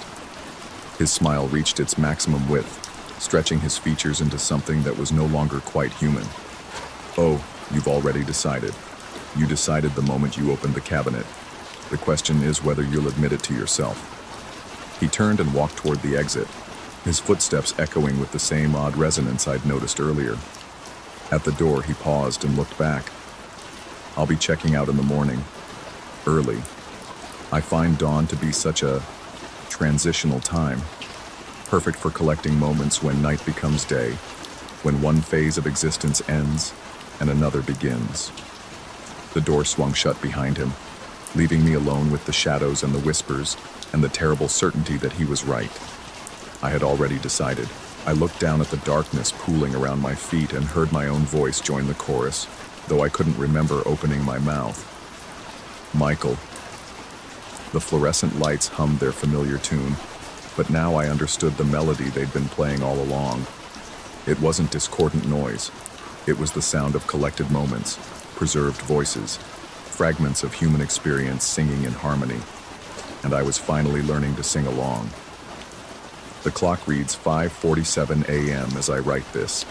The guest will be down soon to check out, and when he does, I'll hand over the keys to the night shift that no longer needs a human auditor. The shadows have taught me their song, and I've discovered that I've been practicing for this performance my entire life.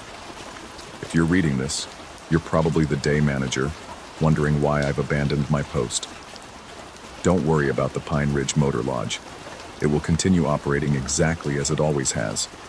The only difference is that now it has a more comprehensive security system. Some hotels collect guest signatures, others preserve customer feedback. But this place collects something far more valuable. Those perfect moments when travelers realize they're not going where they thought they were going. When they understand that some roads lead to destinations that don't appear on any map.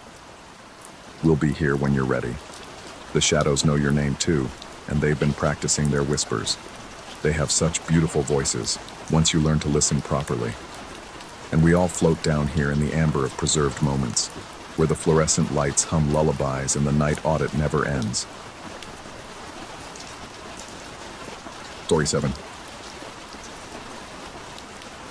The hydraulics wheezed their final breath as the haunted voyage ground to a halt, leaving me suspended in that peculiar silence that only exists in broken machinery, a void where sound should be. 3 weeks into this job, and I'd already learned to distinguish between the ride's planned pauses and its mechanical failures. This wasn't planned. My flashlight beam carved through the manufactured darkness ahead, illuminating dust motes that dance like tiny spirits in the stagnant air. The guests in my section, 4 college kids who'd been cracking jokes since we left the loading dock, had fallen quiet. Even their nervous laughter had died away, replaced by the kind of hush that creeps into spaces where something feels fundamentally wrong. "Just a minor technical difficulty, folks," I called out, my voice echoing strangely in the narrow corridor. The words felt hollow, rehearsed from a training manual I'd barely had time to memorize. "We'll have you moving again in just a minute." But even as I spoke, I knew we were stuck here for a while. The radio clipped to my belt had been crackling with static for the past hour, and the maintenance crew's last update mentioned issues with the mirror chamber's pneumatic systems. We'd stopped directly in front of the Hall of Reflections, or as the senior guides called it, the money shot, the centerpiece of the entire ride experience.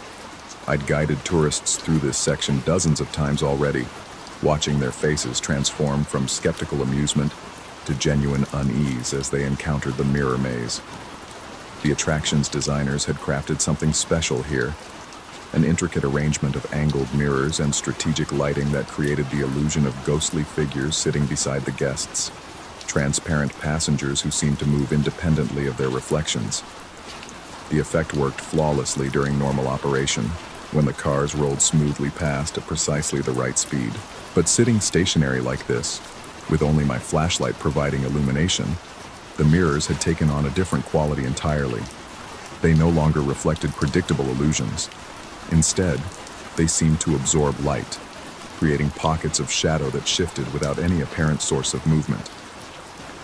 "Hey, guide guy," one of the college students called out, a heavy-set kid in a Letterman jacket who'd been particularly vocal during the ride. "How long are we talking here? Because I'm getting some serious claustrophobia vibes." I turned to reassure him, but the words died in my throat. In the mirror directly beside his seat, I could see his reflection clearly enough. But there was something else there too. A darker shape seated next to him, watching me with eyes that reflected my flashlight beam like polished stone. I blinked hard, certain my eyes were playing tricks on me. The long hours, the stress of a new job, the disorienting environment, all logical explanations for seeing things that weren't there. When I looked again, the reflection showed only the student and empty space beside him. Nothing more. "Shouldn't be much longer," I managed, though my voice sounded strained even to my own ears. The radio crackled to life with a burst of static that made everyone jump. Through the interference, I caught fragments of conversation from the control room. Pneumatic pressure, mirror assembly, indefinite delay. then silence again. As minutes stretched into what felt like hours, I found myself studying the mirrors more intently.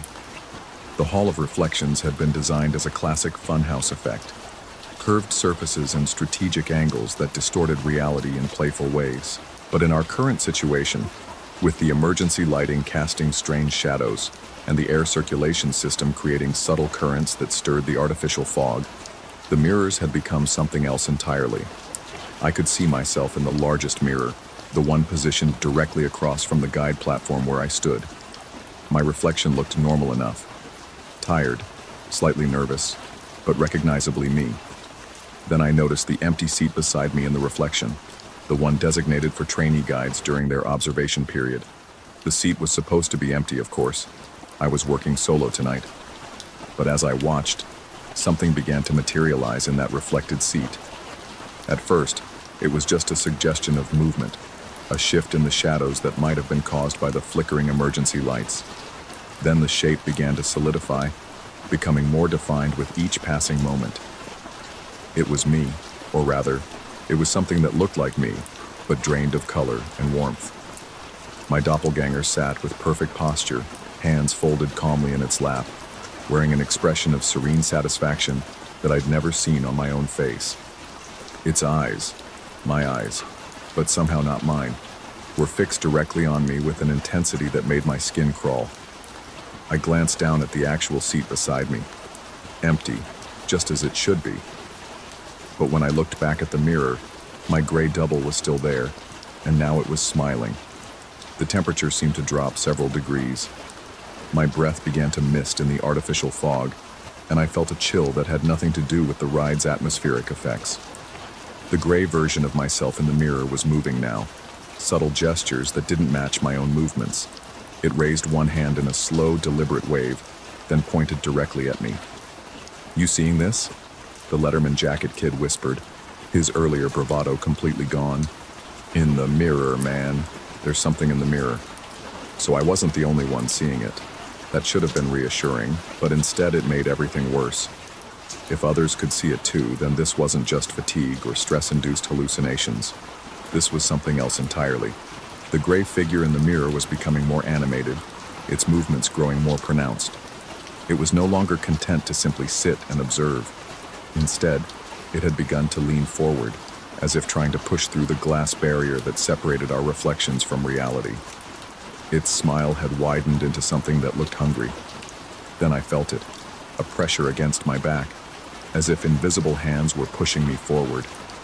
The sensation was unmistakably real, cold fingers pressing through my uniform shirt, applying steady force that threatened to push me out of my designated position.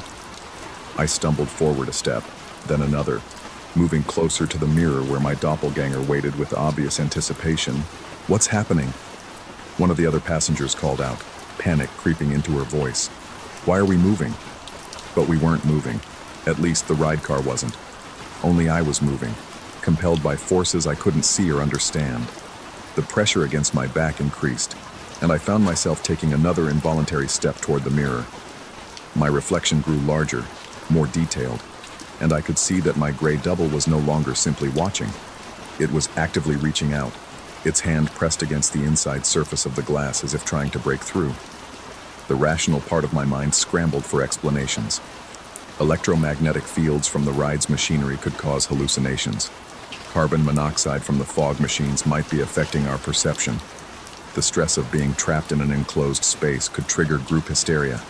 But even as I cycled through these possibilities, I felt those cold hands pushing me ever closer to the mirror's surface. When I was close enough to see my own breath fogging the glass, something extraordinary happened. My reflection changed.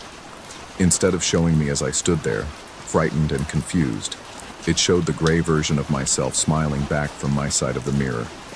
And in the reflected guide platform, I could see myself, the real me, sitting calmly in that designated seat, hands folded, wearing that same expression of serene satisfaction. We were switching places. Somehow, through forces I couldn't comprehend, my reflection and I were trading positions. The gray version was crossing over into reality while I was being drawn into the mirror world.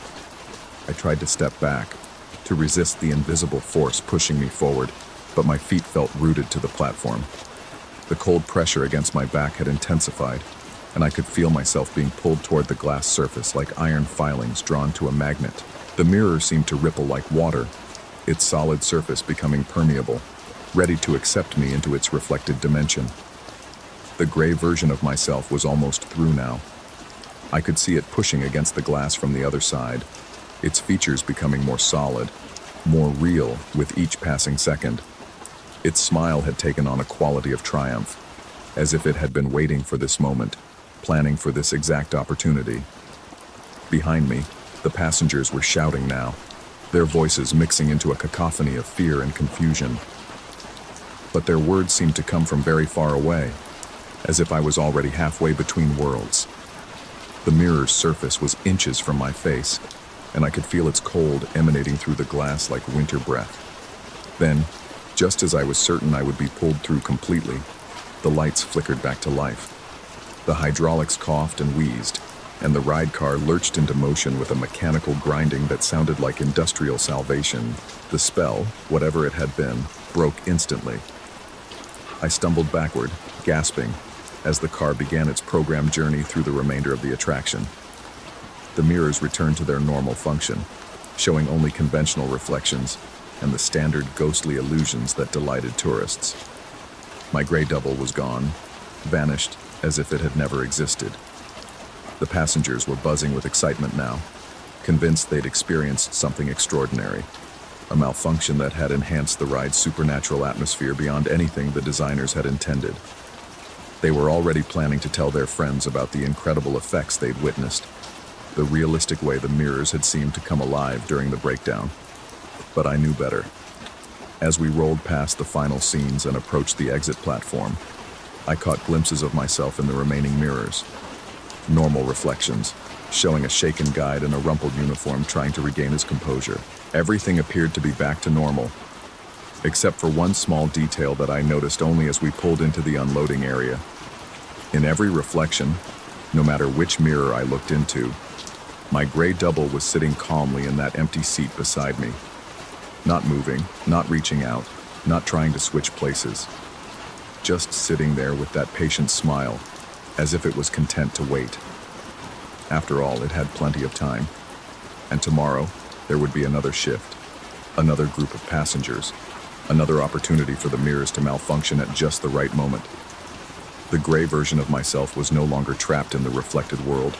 Somehow, during that brief interchange, it had found a way to exist in both dimensions simultaneously. Now it rides with me through every tour, invisible to the passengers but clearly visible in every reflective surface we pass. It never speaks, never gestures, never draws attention to itself. It simply waits with infinite patience for the next opportunity to complete the exchange we'd begun. Sometimes during the quiet moments between tours, I catch myself wondering which one of us is the reflection now. When I look in mirrors, I see my gray passenger smiling back at me from the seat that should be empty. But when I look down at my own hands, at my own reflection in the ride car's polished surfaces, I can't shake the feeling that I'm the one who's lost some essential quality of warmth and color. The other guides have started to comment that I seem different somehow, more distant, less engaged with the tourists. They say my voice has taken on a monotone quality during the tours, that I smile at strange moments and seem to be listening to conversations that no one else can hear. They're probably right. After all, spending your days in the space between reflection and reality tends to blur the boundaries. And every time the ride breaks down in the mirror chamber, which happens with increasing frequency, I feel that familiar cold pressure against my back, urging me forward toward the glass. One day, I know I'll complete the journey my gray double began. One day I'll step through that mirror and take my place in the reflected world, leaving my passenger to guide the tours in my place. The passengers will never know the difference. They'll see the same face, hear the same rehearsed explanations, receive the same reassuring words when the ride breaks down. But in the mirrors, they'll catch glimpses of the real me, sitting patiently in that designated seat, wearing an expression of serene satisfaction as I wait for my replacement to join me in the space between reflections. Because that's how it works in the Hall of Reflections. Everyone gets their turn on both sides of the glass. The only question is which side is real, and which is just a reflection of what we used to be.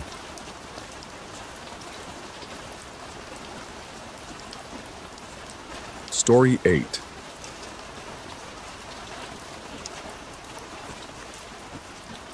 The ritual began innocently enough.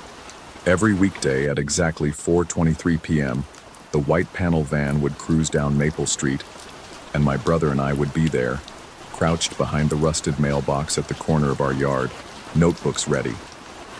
We'd started the game 3 months ago, amateur detectives tracking patterns, recording license plates, building what we called our neighborhood surveillance database. The van was our most reliable subject.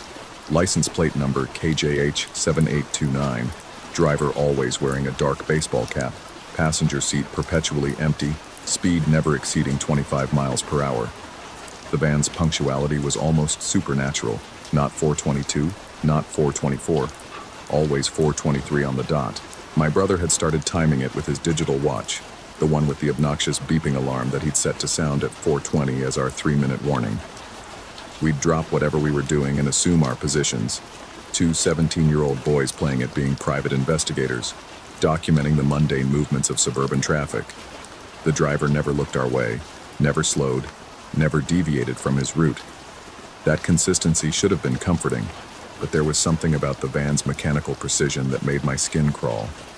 The way it moved through the neighborhood felt deliberate, purposeful, like it was mapping our streets, cataloging our routines.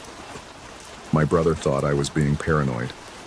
He'd laugh when I mentioned the way the van's windows seemed too dark, too reflective, or how the engine made a distinct humming sound that lingered in my ears long after it disappeared around the corner. To him, we were just 2 kids with too much time and overactive imaginations. To me, we were witnesses to something that didn't quite fit. The first disruption came on a Thursday in October. I'd been fighting off a fever for 2 days, and my brother had decided to skip our surveillance session to hang out with friends from school. The 4:23 van made its usual pass. I could hear its distinctive hum from my bedroom window, but for the first time in 3 months, no one was there to document it. The envelope appeared in our mailbox the next morning. No postmark, no return address, just our last name scrawled across the front in block letters that looked like they'd been traced with a ruler. Inside, a single photograph, my brother and me, standing exactly where we always positioned ourselves behind the mailbox, notebooks in hand. But something was wrong with the image. Fundamentally, impossibly wrong. We were wearing clothes we didn't own. I stared at the photograph for nearly 10 minutes, my brain struggling to process what I was seeing. There I was, unmistakably me, but dressed in a burgundy sweater I'd never seen before. My brother wore a jacket that was definitely not in his closet, navy blue with silver zippers and a logo I didn't recognize. Our faces were clearly visible, expressions focused and alert, exactly as we looked during our surveillance sessions. But the clothes... My brother's initial reaction was confusion, then mild amusement. He suggested it might be some kind of photo manipulation, maybe someone with too much time and access to image editing software. But the quality was too pristine, too natural. The lighting matched the typical late afternoon shadows on our street. Our poses were authentic, unforced, and there was something in our expressions, a familiarity, a comfort, that suggested this wasn't a staged recreation. We decided to maintain our routine, but with heightened attention. The van continued its daily appearances, as punctual as ever. We documented everything: the angle of the sun on its windshield, the slight rust spot near the rear wheel well, the way dust motes danced in its wake. Nothing changed, yet everything felt different. I found myself watching the van with the intensity of prey studying a predator, searching for any sign that its driver was aware of our presence. The second photograph arrived after we missed another session, this time because of a sudden downpour that sent us scrambling for shelter. Again, no postmark. Again, the same precise block lettering. This image showed us in different clothes entirely. Me in a gray Henley with rolled sleeves, my brother in a green flannel shirt that looked expensive, well made. We were positioned at our usual spot, but the lighting suggested early morning rather than late afternoon. That's when the real fear began to settle in. I started paying obsessive attention to every piece of clothing in my wardrobe, memorizing each shirt, each pair of jeans, each jacket. I photographed my entire closet with my phone, creating a digital inventory that I checked and rechecked. My brother did the same, though with considerably less urgency. He still treated the whole situation as an elaborate prank or some kind of social experiment. But I could feel something shifting in the atmosphere around our house. The air itself seemed heavier during the hours approaching 4:23 p.m. Sounds became sharper, more distinct. The grinding of distant construction, the whisper of leaves against pavement, the low rumble of approaching engines. I developed an almost supernatural awareness of time, my internal clock becoming hyper-tuned to the van's arrival. The third photograph came after a missed session due to a dentist appointment. This time, the image showed us in winter clothing, heavy coats, wool scarves, gloves. But it was still October.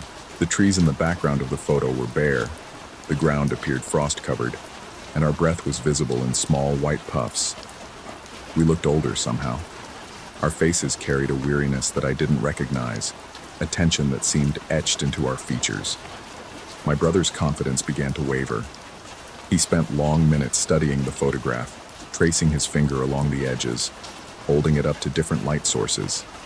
He asked questions that had no satisfying answers. How were these images being produced? Who was taking them? Why were we being watched? But the most disturbing question was one neither of us voiced aloud. When were these photographs taken?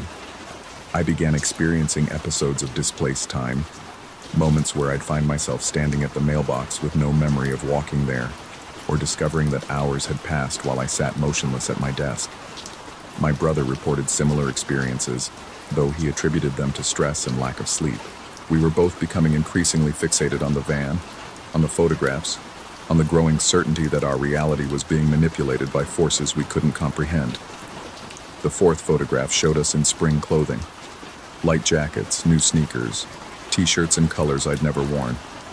My brother appeared to have a haircut that was subtly different from his current style, and I noticed what looked like a small scar on my left hand that didn't exist. The background showed our street in full bloom, with flowers and green grass that wouldn't appear for months. By this point, we'd stopped treating the surveillance as a game. Our notebooks filled with increasingly frantic observations, sketches of the van from every conceivable angle, attempts to decode patterns in the timing and content of the photographs.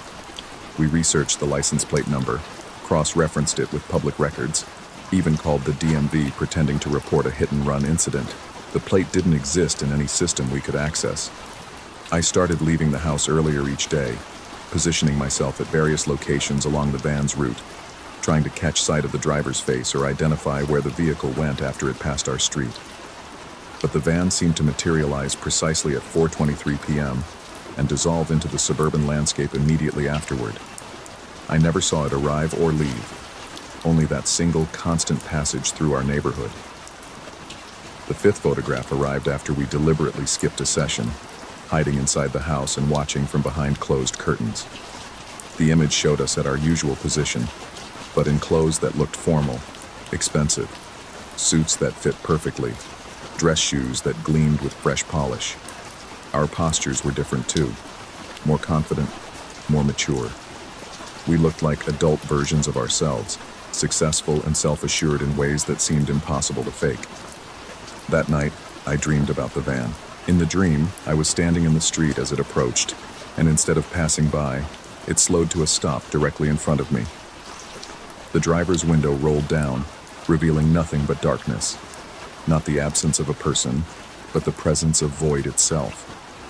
The darkness spoke without words, communicating through some form of direct neural transmission that bypassed my ears entirely. It told me about time, about the malleable nature of causality, about photographs that existed before the moments they depicted. It explained that observation changed the observed, that our surveillance had created a feedback loop between present and future, between what was and what would be.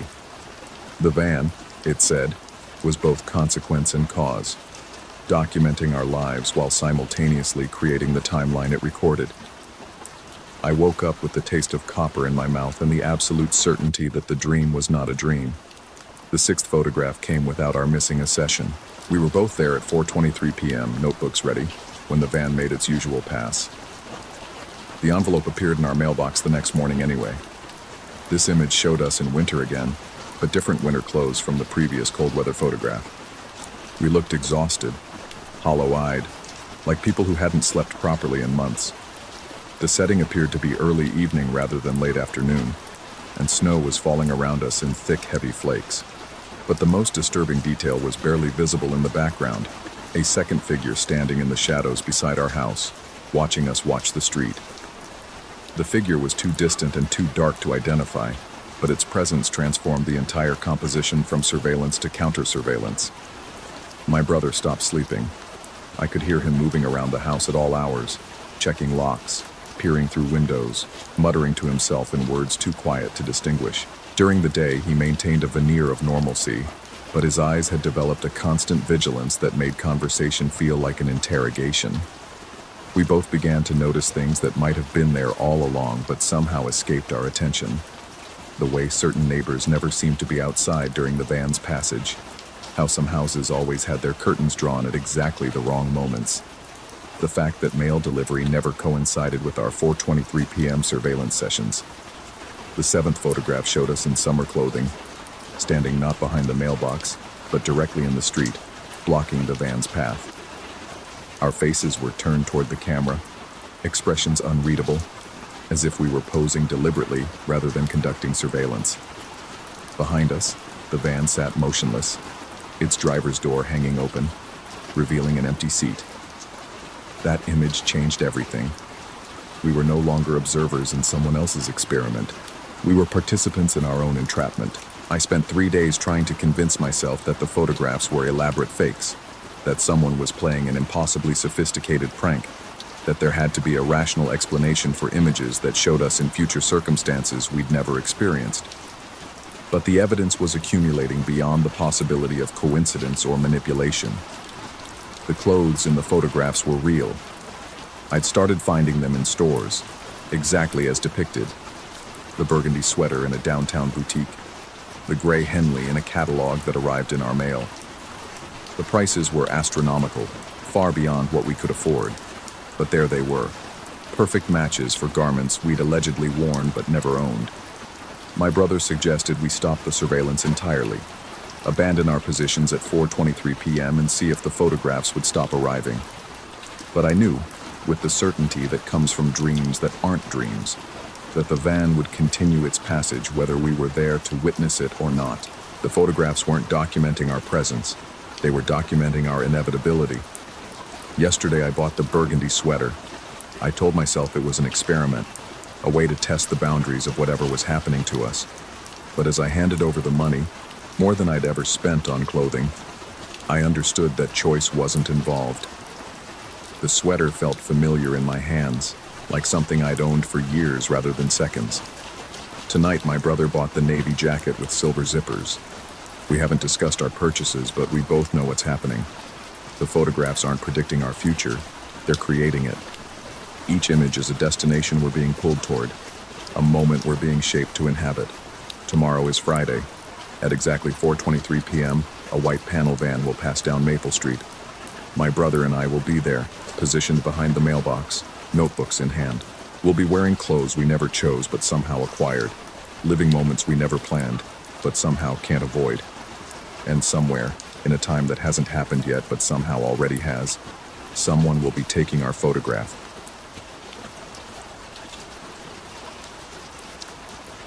Story 9. The blizzard had been raging for 3 days when I first noticed them. I'd been holed up in my cabin since the storm began, watching the world disappear behind walls of white.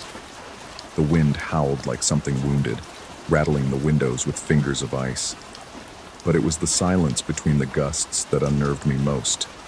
Those pregnant pauses when the storm seemed to hold its breath, as if waiting for something to emerge from the white void beyond my door. That's when I saw the first set of tracks. They appeared during one of those eerie lulls, materializing in the snow like dark wounds against the pristine surface. From my kitchen window I could trace their path. They emerged from the tree line, wound across my yard in deliberate, measured steps, and disappeared around the corner of the house, toward the basement entrance. The logical part of my mind supplied reasonable explanations. A lost hiker seeking shelter. An animal, though no animal I knew walked with such purpose, such intention. But logic felt thin in the howling dark, stretched gossamer fine against the weight of something I couldn't name. I grabbed my flashlight and winter coat, steeling myself against the bite of Arctic air. The storm swallowed me the moment I stepped outside, snow stinging my face like needle-sharp accusations. I followed the tracks, my beam cutting through the swirling white.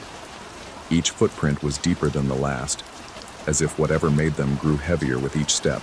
The impressions were human-shaped but wrong somehow.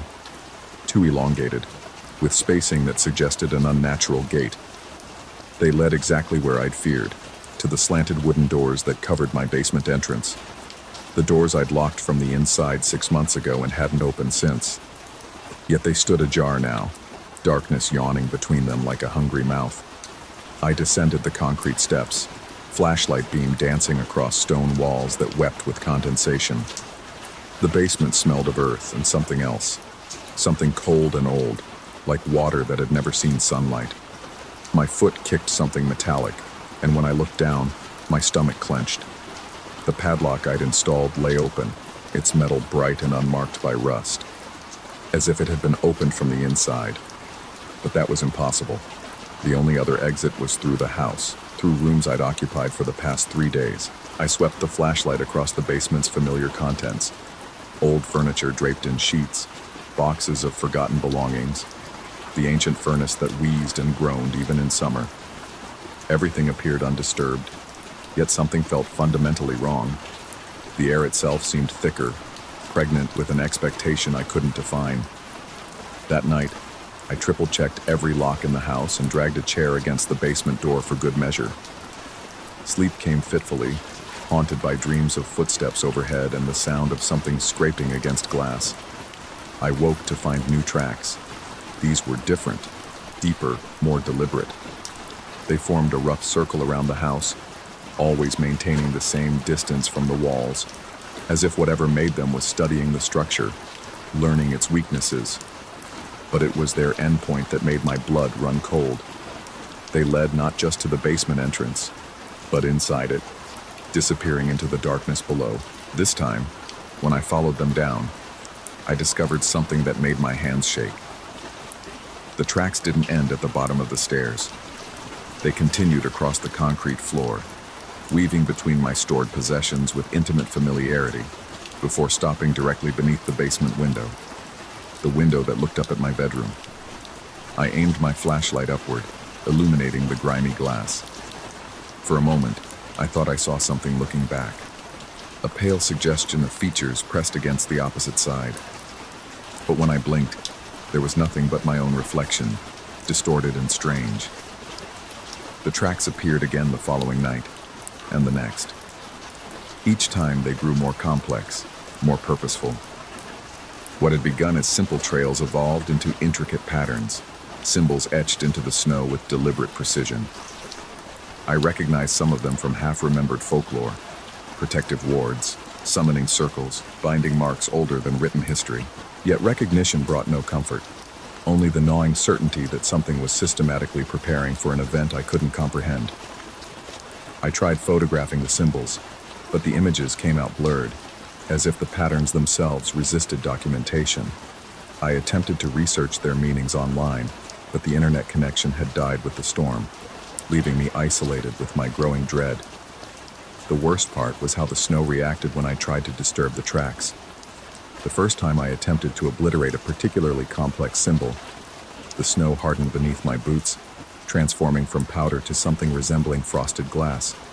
My footprints made no impression, and when I scraped at the surface with a shovel, the metal rang against it like striking crystal. That night, I pressed my face to the basement window, trying to see what lay beneath that glassy surface. The distorted view revealed layers of ice forming geometric patterns, but deeper still, I glimpsed something that made me stumble backward. Eyes, pale and unblinking, staring up from within the frozen ground itself. The rational mind is a fragile thing. Mine began its slow dissolution on the fourth night, when I realized the footprints had appeared inside the house. I found them pressed into the carpet of my living room. The same elongated impressions, but dry now, outlined in what looked like frost crystals. They led from the basement door, through my kitchen, and up the stairs toward my bedroom. I followed them with mounting horror, noting how they paused at doorways as if their maker had stopped to observe, to learn, to plan. They ended at my bedside. I examined the carpet with scientific precision, searching for logical explanations. Perhaps condensation from my heating system had created ice patterns that resembled footprints. Maybe stress and isolation were generating hallucinations. But when I photographed the impressions with my phone, they appeared clearly in the digital image. Too solid, too real to dismiss as imagination. That realization prompted me to review the photos I'd taken of the outdoor symbols. In the phone's memory, the blurred images had somehow clarified themselves. The symbols were indeed ancient, protective circles and binding marks, but arranged in reverse, their meanings inverted. Not wards against intrusion, but invitations. Summoning marks designed to draw something from a place where it didn't belong. I spent that night seated in a chair facing the basement door, every light in the house blazing. Around 3 a.m. I heard the scraping begin, a sound like fingernails dragged across glass, emanating from somewhere beneath the floor. It started softly but grew in intensity, accompanied by what might have been footsteps or might have been the settling of old wood. The scraping followed a pattern, I realized. The same rhythm I'd observed in the symbol formations outside. Whatever was down there wasn't randomly scratching at the glass barrier between worlds. It was methodically working to weaken it. When dawn finally broke, I forced myself back down to the basement. The concrete floor had changed overnight. What had been solid ground now showed stress fractures radiating outward from the center of the room, hairline splits that revealed glimpses of that same glassy substance beneath. The cracks formed their own pattern, a web of interconnected lines that resembled a map of some underground territory I didn't want to explore. I pressed my ear to the largest crack and heard something that liquefied my courage. Breathing that wasn't quite human, accompanied by a wet sliding sound, as if something was moving through water far below. The phone rang then, a sound so mundane it felt surreal. The caller ID showed only static, but when I answered, I heard my own voice speaking words I'd never said. The glass is almost ready. Soon we won't need the symbols anymore. I hung up, but the phone continued ringing. Each time I answered, my voice spoke different words, fragments of conversations I might have in the future, or perhaps in some parallel version of reality where I'd already succumbed to whatever was happening. The final call chilled me most. My voice, tired and defeated, simply saying, "I understand now. I've been down here all along." That evening, as I watched through the window, the symbols in the snow began to glow with a pale, phosphorescent light. The illumination pulsed in sync with something I felt rather than heard, a rhythm that matched my heartbeat, as if whatever was beneath the glass was synchronizing itself with my biological processes. The footprints appeared again, but this time they didn't lead to the basement.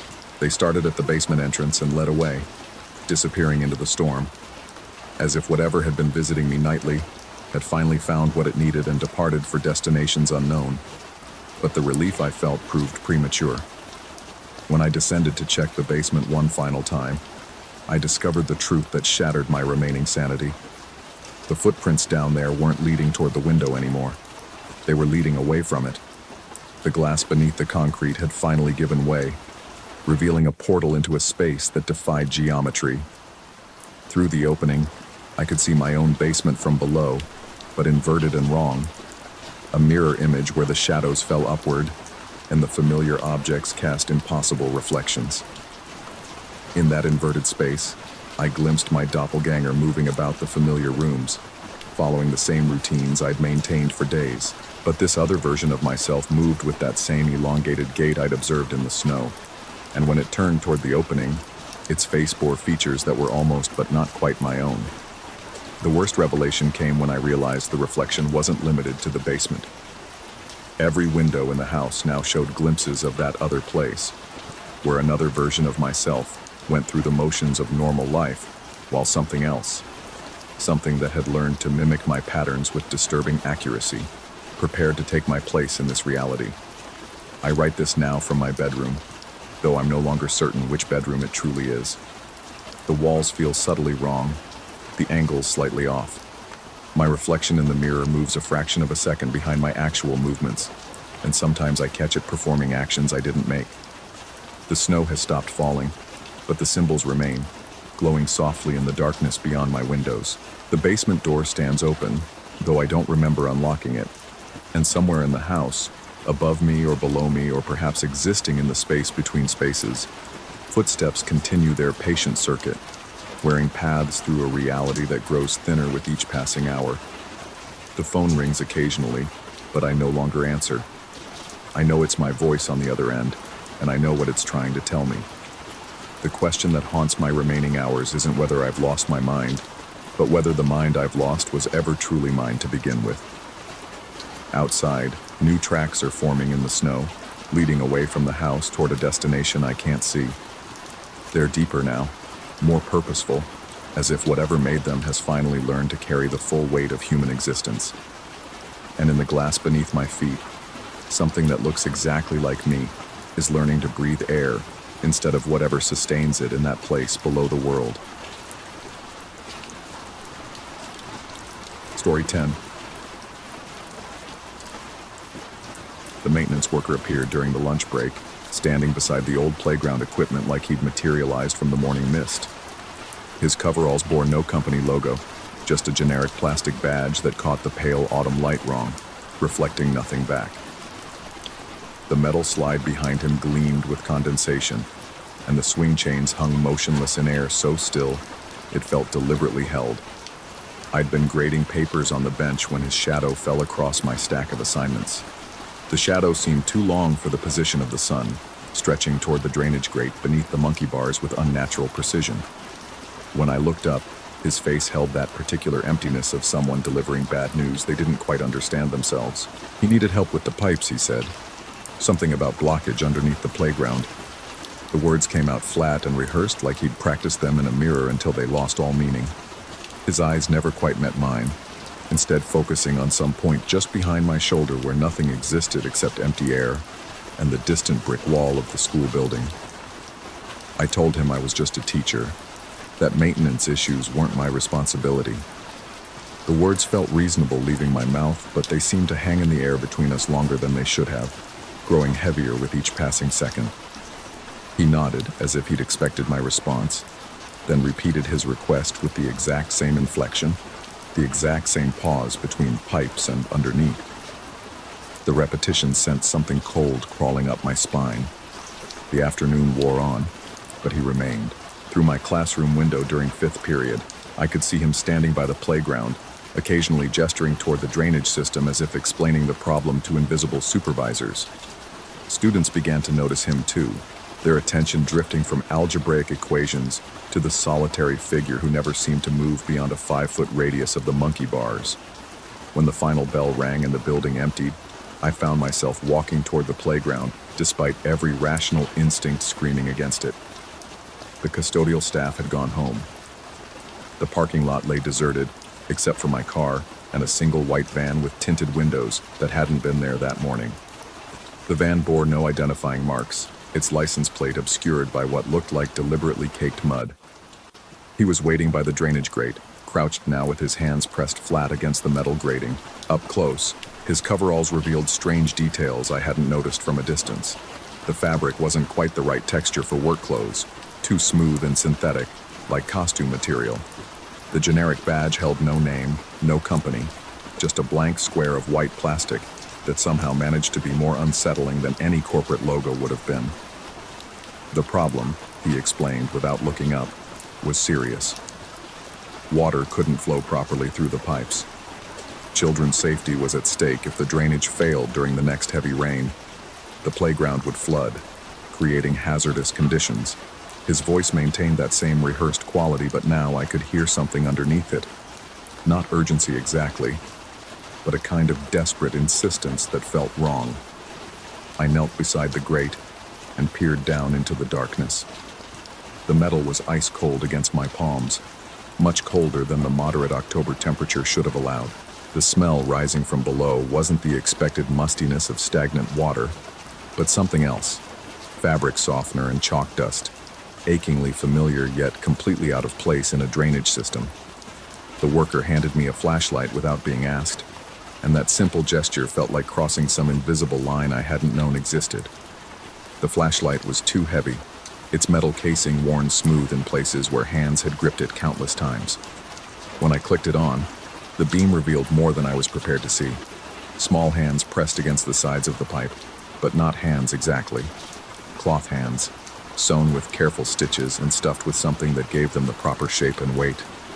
Each hand was attached to an arm, and each arm to a small torso wrapped in familiar blue fabric. My breath caught in my throat as recognition hit like a physical blow. The fabric was unmistakable.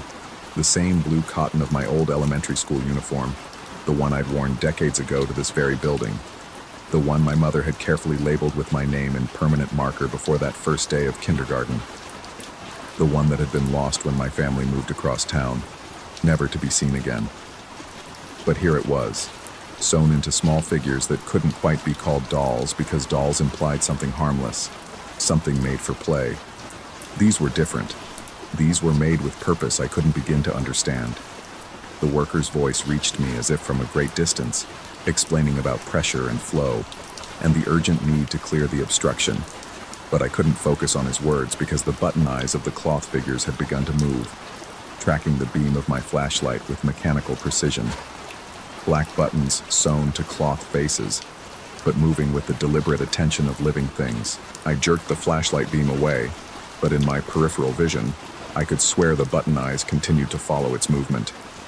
The worker was still talking, his voice now carrying an edge of impatience that felt threatening despite its conversational tone. He needed me to reach down and grab the figures, to pull them free so the water could flow properly. Simple maintenance work, really. Nothing complicated.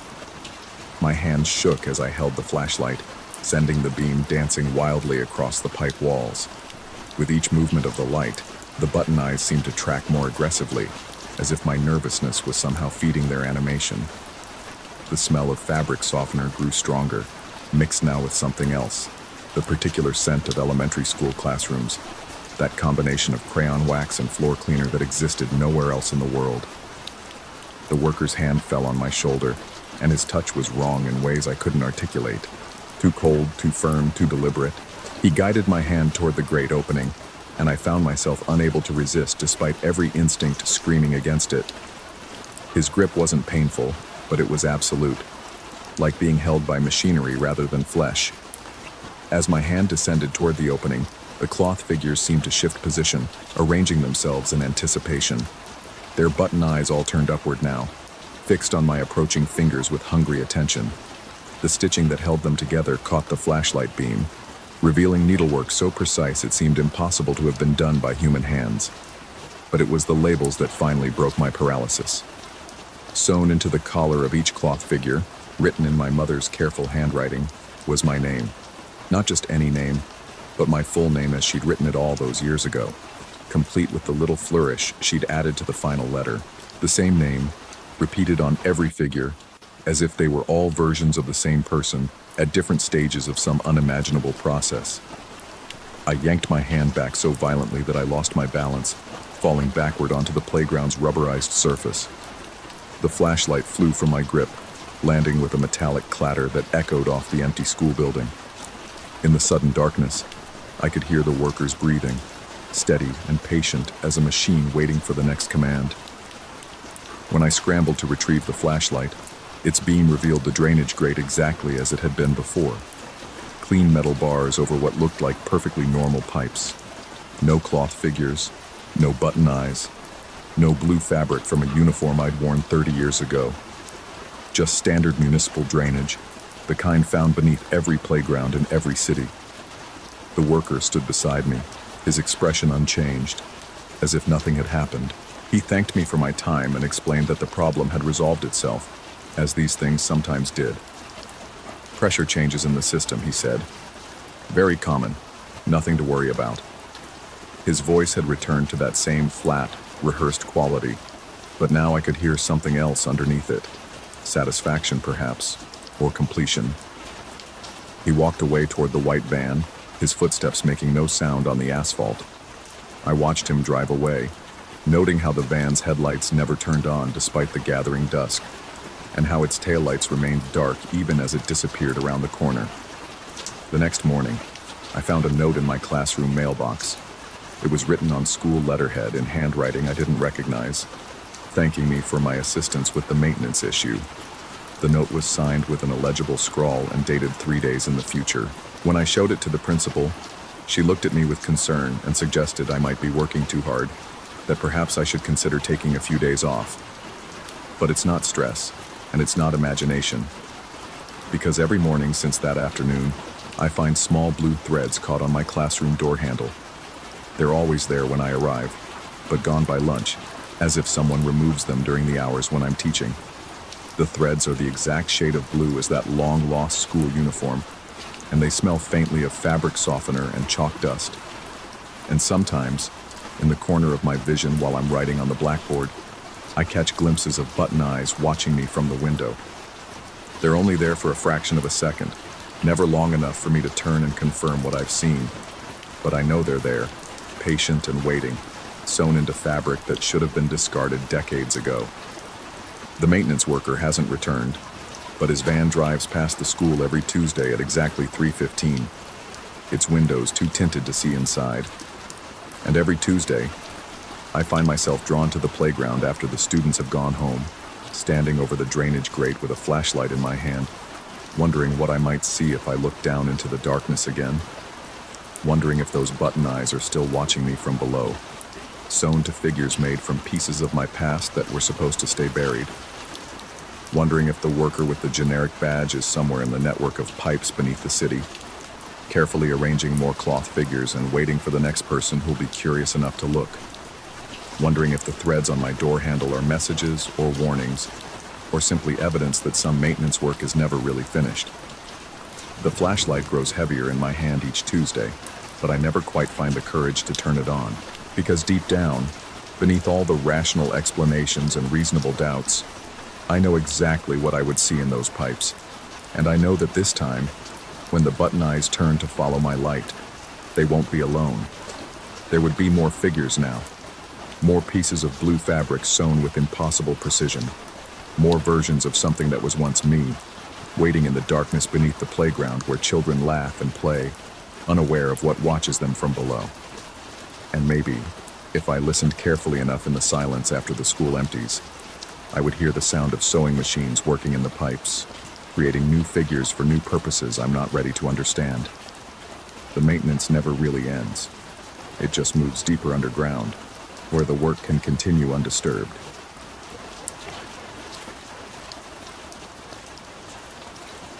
Story 11.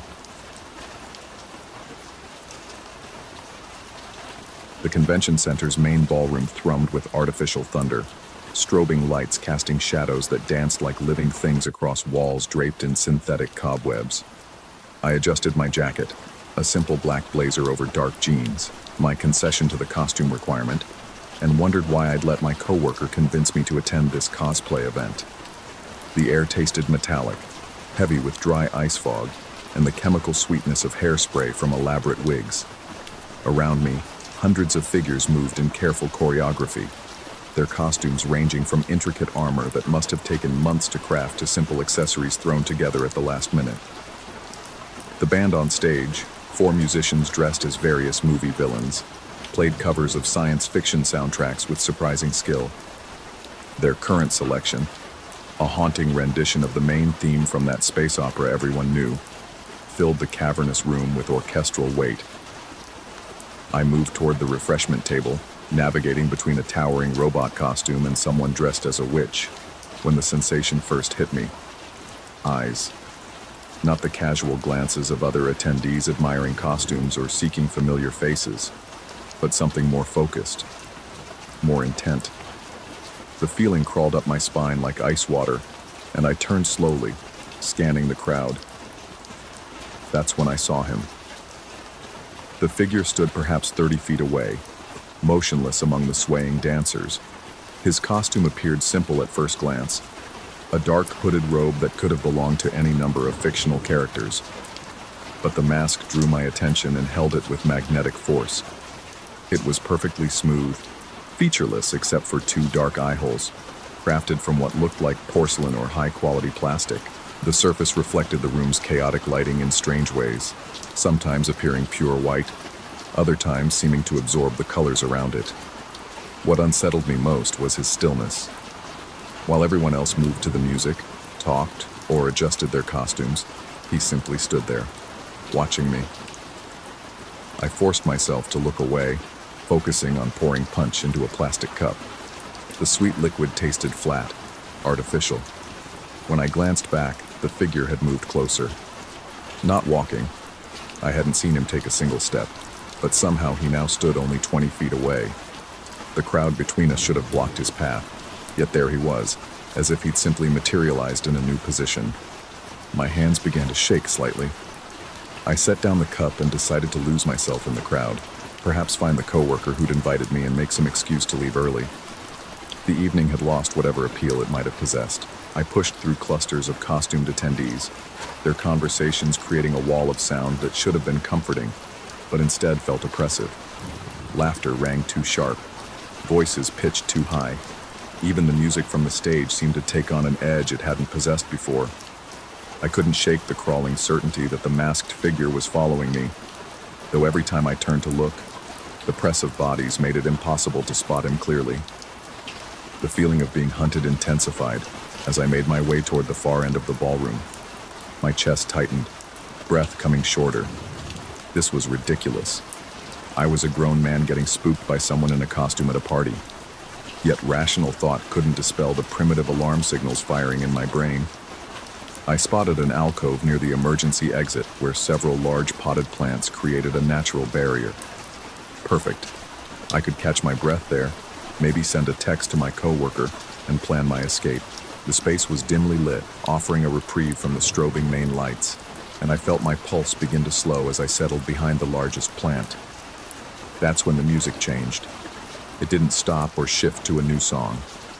Instead, the familiar melody began to warp, as if someone was slowly turning down the volume, while simultaneously distorting the audio through cheap speakers. The orchestral arrangement dissolved into something thin and reedy, then further into what sounded almost like whispering. I pressed closer to the plant, straining to make out the words. The sound seemed to come from the speakers, but also from the walls themselves, from the very air around me. Multiple voices, all saying the same phrase in perfect unison, over and over. May the force be with you. May the force be with you. May the force be with you. The words that should have been comforting, a familiar quote from beloved films, instead carried a weight of menace that made my skin crawl. The voices spoke in monotone, emotionless, like a recording played at the wrong speed.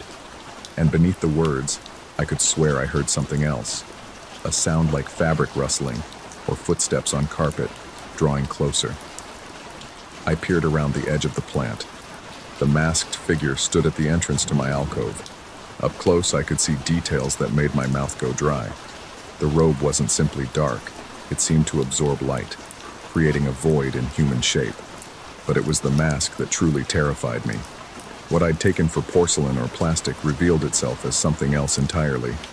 The surface had depth, layers visible through the eye holes like looking into a hall of mirrors. And the eyes behind those holes. There were no eyes, just darkness. And deeper in that darkness, the faint suggestion of another mask. And behind that mask, another. An infinite regression of identical faces, each one somehow smaller and more distant than the last. The figure raised one arm toward me, fingers extending from the sleeve. The hand appeared normal at first, but as I stared, I realized the proportions were wrong. The fingers too long, joints bending in ways that shouldn't have been possible. When he beckoned, the motion looked like a marionette operated by someone who'd never seen a human being move. May the force be with you. The whispers continued, now clearly coming from everywhere at once. The phrase that had once been a blessing between friends now sounded like a curse, a summoning, a trap closing around me. I pressed myself against the wall behind the plants, hoping the figure might pass by, that this was all some elaborate prank or performance art piece gone too far. But he stepped into the alcove, that impossible hand still extended, and I could smell something like old paper and dust, as if he carried the scent of abandoned places. The whispering grew louder, more insistent. Other costumed figures began to appear at the alcove's entrance. A robot, a witch, a space marine, a dozen others I recognized from my circuit around the room. But they all stood the same way now, with that unnatural stillness, and though I couldn't see their faces clearly through their various masks and makeup, I sensed they were all watching me with the same hollow attention. Panic finally overrode paralysis. I shoved past the plants and bolted for the emergency exit, shoulder-checking the masked figure as I passed. The contact felt wrong, not solid like striking another person, but yielding, as if the robe contained something soft and shifting rather than flesh and bone. The exit door slammed open under my weight, and I stumbled into a service corridor lined with industrial gray walls and harsh fluorescent lighting. The sudden silence felt deafening after the constant noise of the ballroom. No music, no voices, no whispers, just the buzz of the lights overhead and my own ragged breathing. I ran. The corridor stretched longer than it should have, past doors marked with warnings about authorized personnel and electrical equipment. My footsteps echoed strangely, as if the sound was being played back a fraction of a second after I made it. Behind me, I heard the exit door open again, followed by the soft whisper of fabric against the floor. He was following me. I risked a glance back and saw not just the original figure, but several of the other costumed attendees filing through the door in single file. They moved with that same puppet-like quality, joints bending at awkward angles, heads tilted at uniform degrees. And from somewhere, the walls, the ceiling, the air itself, came that cursed phrase, growing in volume and urgency. May the force be with you. May the force be with you. May the force be with you. A maintenance door appeared on my left, marked authorized personnel only in peeling letters. I tried the handle desperately and found it unlocked. The room beyond was small, cramped with electrical panels and cleaning supplies, but it had another door on the far side. I squeezed through the maze of equipment and emerged into what looked like a loading dock. The space was massive, filled with shadows and the hulking shapes of delivery trucks. Safety lights provided minimal illumination, creating pools of sickly yellow that only emphasized the darkness between them. I could hear my pursuers in the maintenance room behind me, their movements accompanied by sounds like shifting sand and rustling leaves. I picked my way between the trucks, seeking another exit. The whispering had grown so loud it seemed to come from inside my own head. The familiar words, now meaningless syllables, repeated until they lost all connection to human speech. My vision began to blur at the edges, and I wondered if I was having some kind of breakdown, if the stress of work and life had finally pushed me over some invisible edge. That's when I saw them. More figures stood between the trucks, dozens of them, all wearing variations of the same smooth mask. Some wore the hooded robes, others dressed as the various costumed characters I'd seen in the ballroom. But the masks were identical, that same perfect, featureless surface with the infinite regression of faces behind the eye holes. They formed a loose circle around me, closing in slowly. As they drew nearer, I could see that the masks weren't quite identical after all. Some showed hairline cracks. Others had developed a yellow patina around the edges. A few displayed dark stains that could have been anything.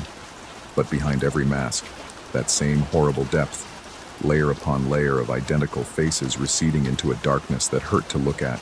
The figure from the ballroom emerged from between two trucks, and I realized he was larger than the others. Or perhaps the perspective was wrong, or perhaps my perception was failing entirely. He raised both hands toward me now, and I saw that his sleeves had fallen back to reveal arms that were far too long, far too thin, joints visible as bumps beneath skin that looked like parchment. "May the force be with you," he said, and this time the voice came clearly from him.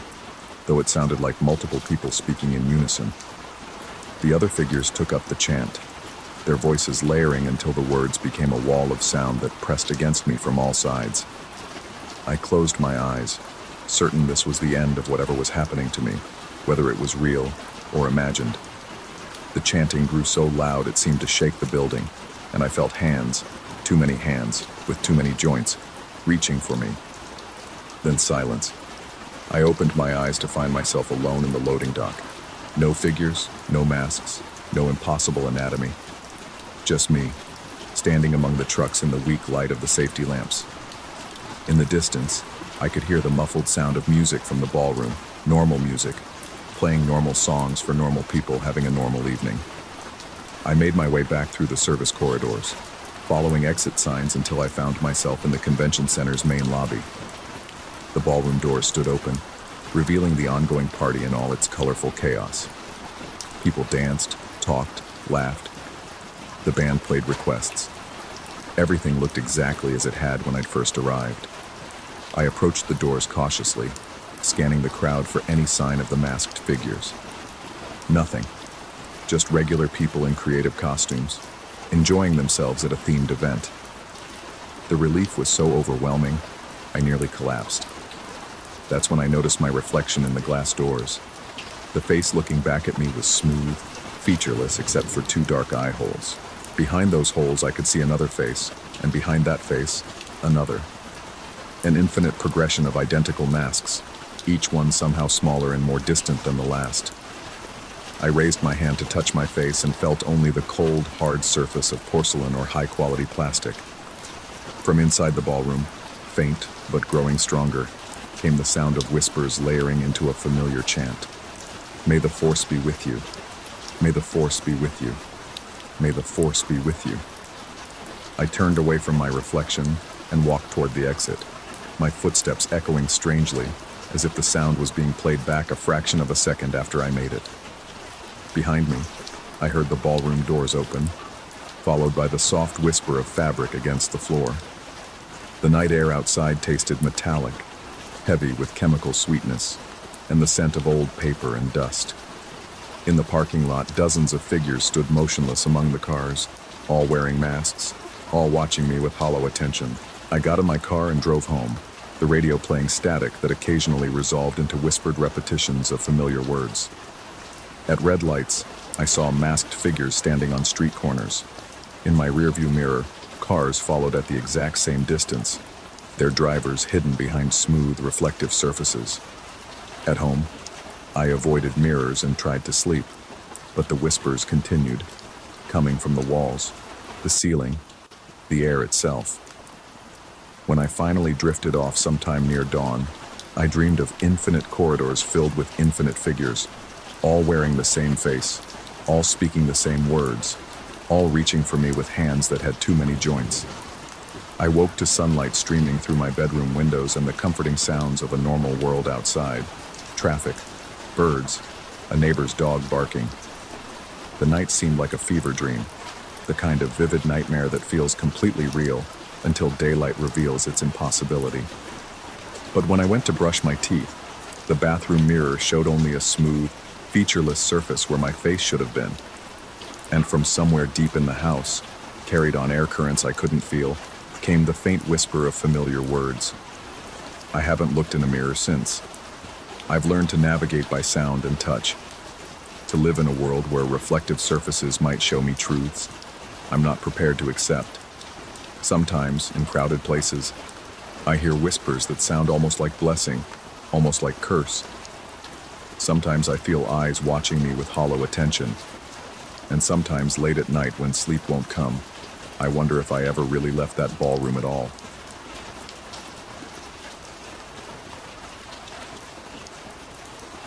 Story 12.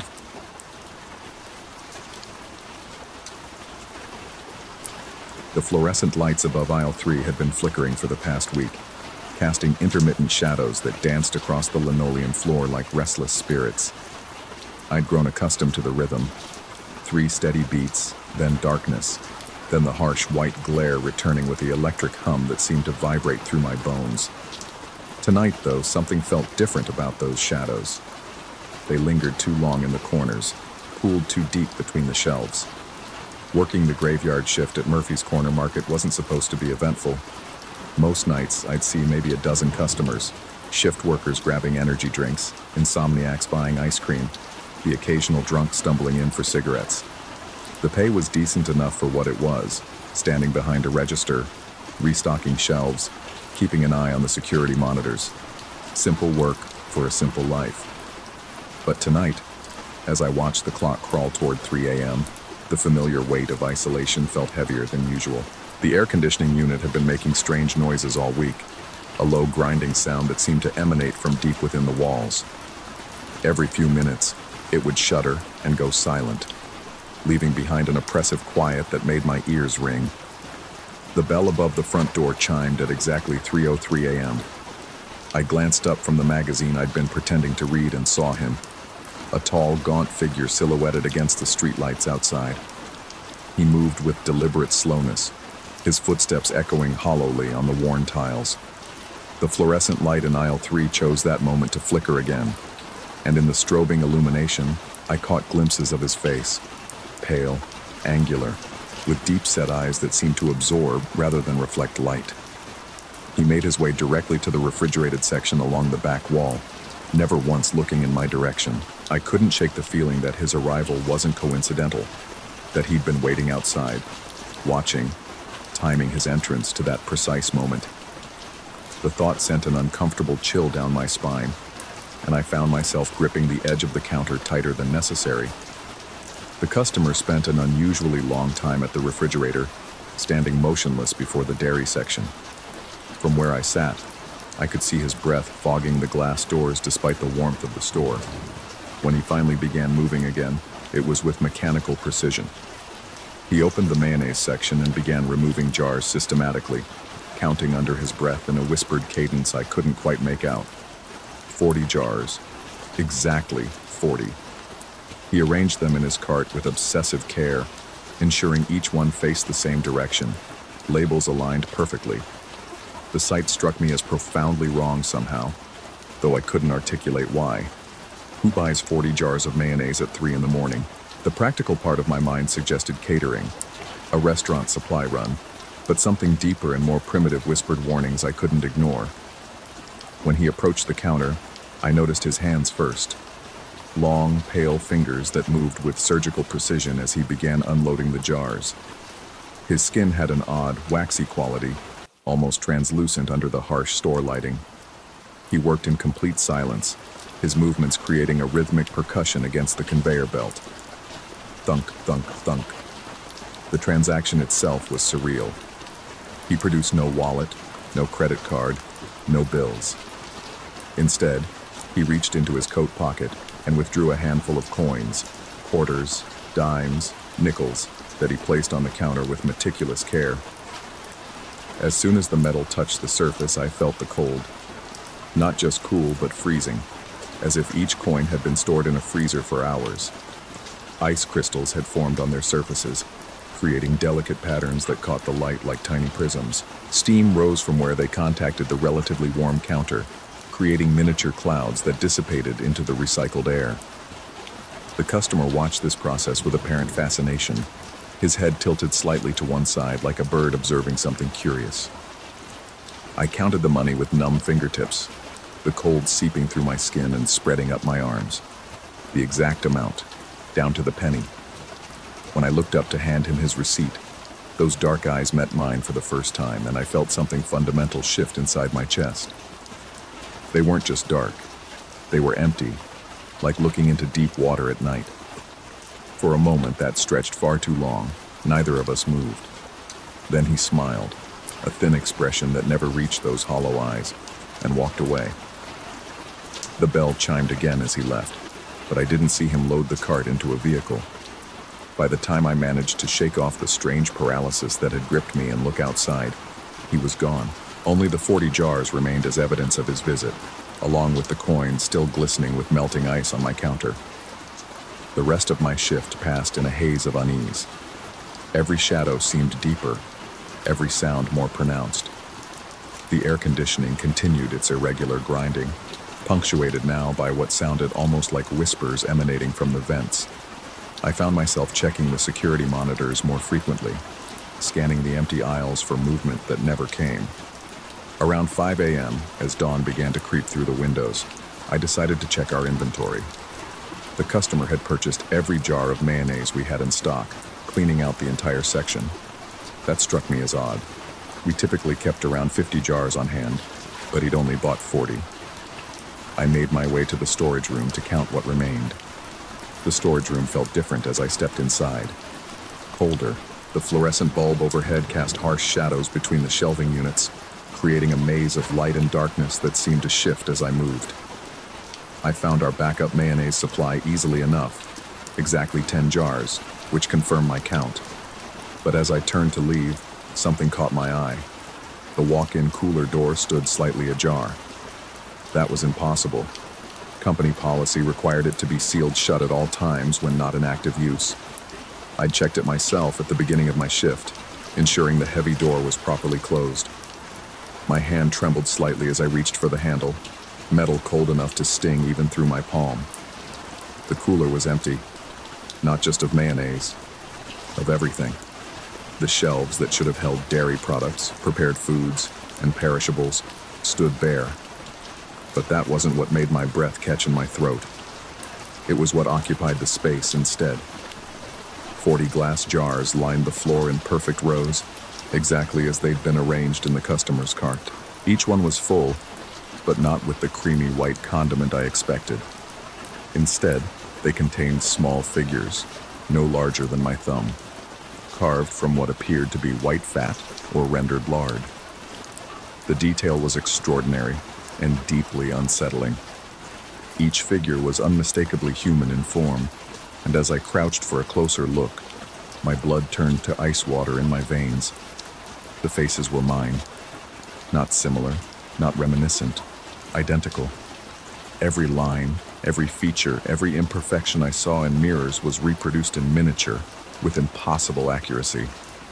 The figures stood pressed against the glass, tiny hands raised to the lids, apparently attempting to push them open from the inside. I stumbled backward, knocking into the doorframe hard enough to bruise my shoulder. The pain was sharp and immediate, a welcome anchor to reality that helped clear the fog of disbelief clouding my thoughts. This couldn't be real, couldn't be possible. People don't carve perfect miniature duplicates of strangers in the span of a few hours. Fat doesn't hold such fine detail, and it certainly doesn't move on its own. But as I watched, frozen in the doorway, one of the figures seemed to turn its tiny head toward me. Its mouth opened in what might have been a silent scream, or perhaps just the natural result of pressure against the glass. The other figures began moving then, subtle shifts, minute changes in position that could have been tricks of light and shadow, or something far more disturbing. I slammed the cooler door shut and fled. The remainder of my shift blurred together in a kaleidoscope of paranoia and mounting dread. Every customer who entered seemed to watch me with unusual intensity. The coins from the strange transaction had left permanent water stains on my counter, despite my repeated attempts to clean them. And the whispers from the air conditioning vents had grown more distinct, more organized, as if multiple voices were attempting to coordinate some invisible effort. When my replacement arrived at 7 a.m., I was already gathering my things. The day shift worker, a middle-aged woman who'd been with the company for years, commented on how pale I looked, asked if I was feeling well. I managed some non-committal response about not sleeping well, but her concerned expression suggested my explanation was unconvincing. As I prepared to leave, she mentioned something that stopped me cold. She'd noticed, she said, that we seemed to be completely out of mayonnaise. The dairy delivery wasn't scheduled until Thursday, which meant we'd be out of stock for 3 days. Had there been a run on mayonnaise the night before? Some kind of promotion I'd forgotten to mention? I stared at her, mouth dry, unable to form a coherent response. Because I remembered now. I'd checked that cooler at the beginning of my shift. It had been full then, completely stocked with everything we needed for the week ahead, including at least 40 jars of mayonnaise that had simply vanished sometime between midnight and dawn. Driving home through the early morning streets, I found myself checking the rearview mirror obsessively. Not for cars, There was virtually no traffic at this hour, but for something else. Some sign that I was being followed, observed, studied by forces I couldn't begin to understand. The rational part of my mind insisted I was experiencing some kind of breakdown, that stress and sleep deprivation had finally caught up with me. But my hands wouldn't stop shaking, and the taste of metal seemed permanently lodged in my mouth. At home, I attempted to sleep, but found rest impossible. Every time I closed my eyes, I saw those tiny faces pressed against glass, perfect replicas of my own features arranged in neat rows like some grotesque assembly line. The image was so vivid, so precise in its details, that I began to question whether it had been real at all. Human memory was fallible, susceptible to suggestion and distortion. Perhaps the stress of working alone during those dark hours had created something that never existed. But the cold of those coins had been real. The empty shelves had been real. And somewhere in the back of my mind, a small voice whispered that the figures were still there, still waiting, still trying to push their way out of their glass prisons. I returned to work the following night with a mixture of dread and morbid curiosity. The store felt different somehow, smaller, more claustrophobic, as if the walls had moved incrementally closer during my absence. The fluorescent light in aisle 3 had been replaced, casting steady, unforgiving illumination that eliminated the comforting shadows I'd grown accustomed to. Throughout my shift, I avoided the storage room entirely, but as the hours crawled by, the temptation grew stronger. By 3 a.m., that significant hour when everything had begun, I could resist no longer. My legs carried me to the back of the store almost against my will, drawn by some invisible thread I couldn't snap. The walk-in cooler was fully stocked again, exactly as it should be. Dairy products, prepared foods, and fresh items arranged with corporate precision. No mysterious jars, no tiny figures, no evidence that anything unusual had ever occurred. I stood there for long minutes, breathing in the cold air and wondering if I was losing my mind. But as I turned to leave, something glinted in my peripheral vision. There, tucked behind a stack of yogurt containers, was a single jar of mayonnaise. Not one of ours. The label was different, older, with text I couldn't quite read in the dim light. And inside, barely visible through the white contents, was the faint outline of something that might have been a face. I left the jar where it was and walked away, but I could feel it there behind me like a weight pressing against my back. For the rest of my shift, I found myself glancing toward the storage room, half expecting to see that pale customer emerge from the shadows, with his empty eyes and mechanical smile. He never returned, but I know he's still out there somewhere, waiting for the right moment, the right combination of circumstances.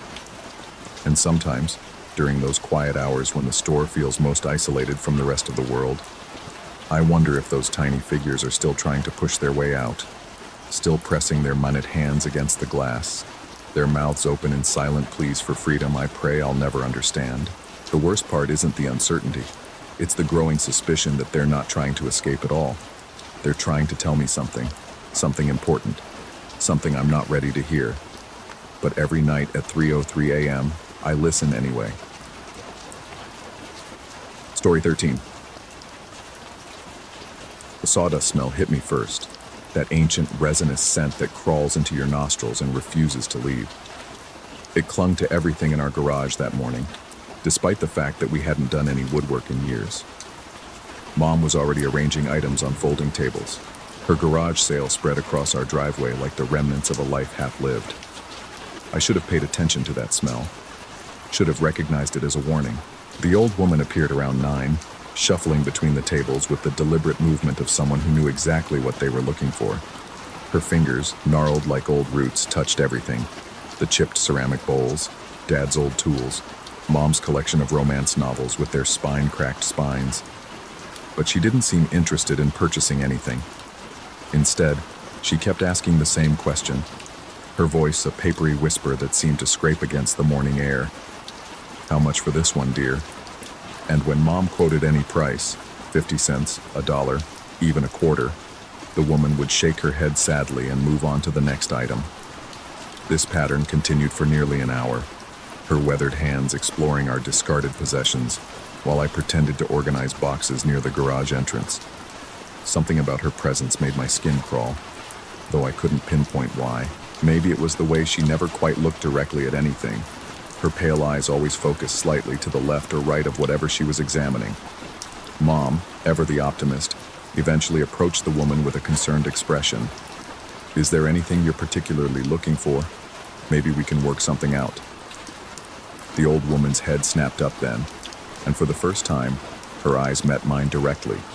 They were the color of dirty ice, and in them I saw something that made my stomach clench, a recognition that shouldn't have been possible.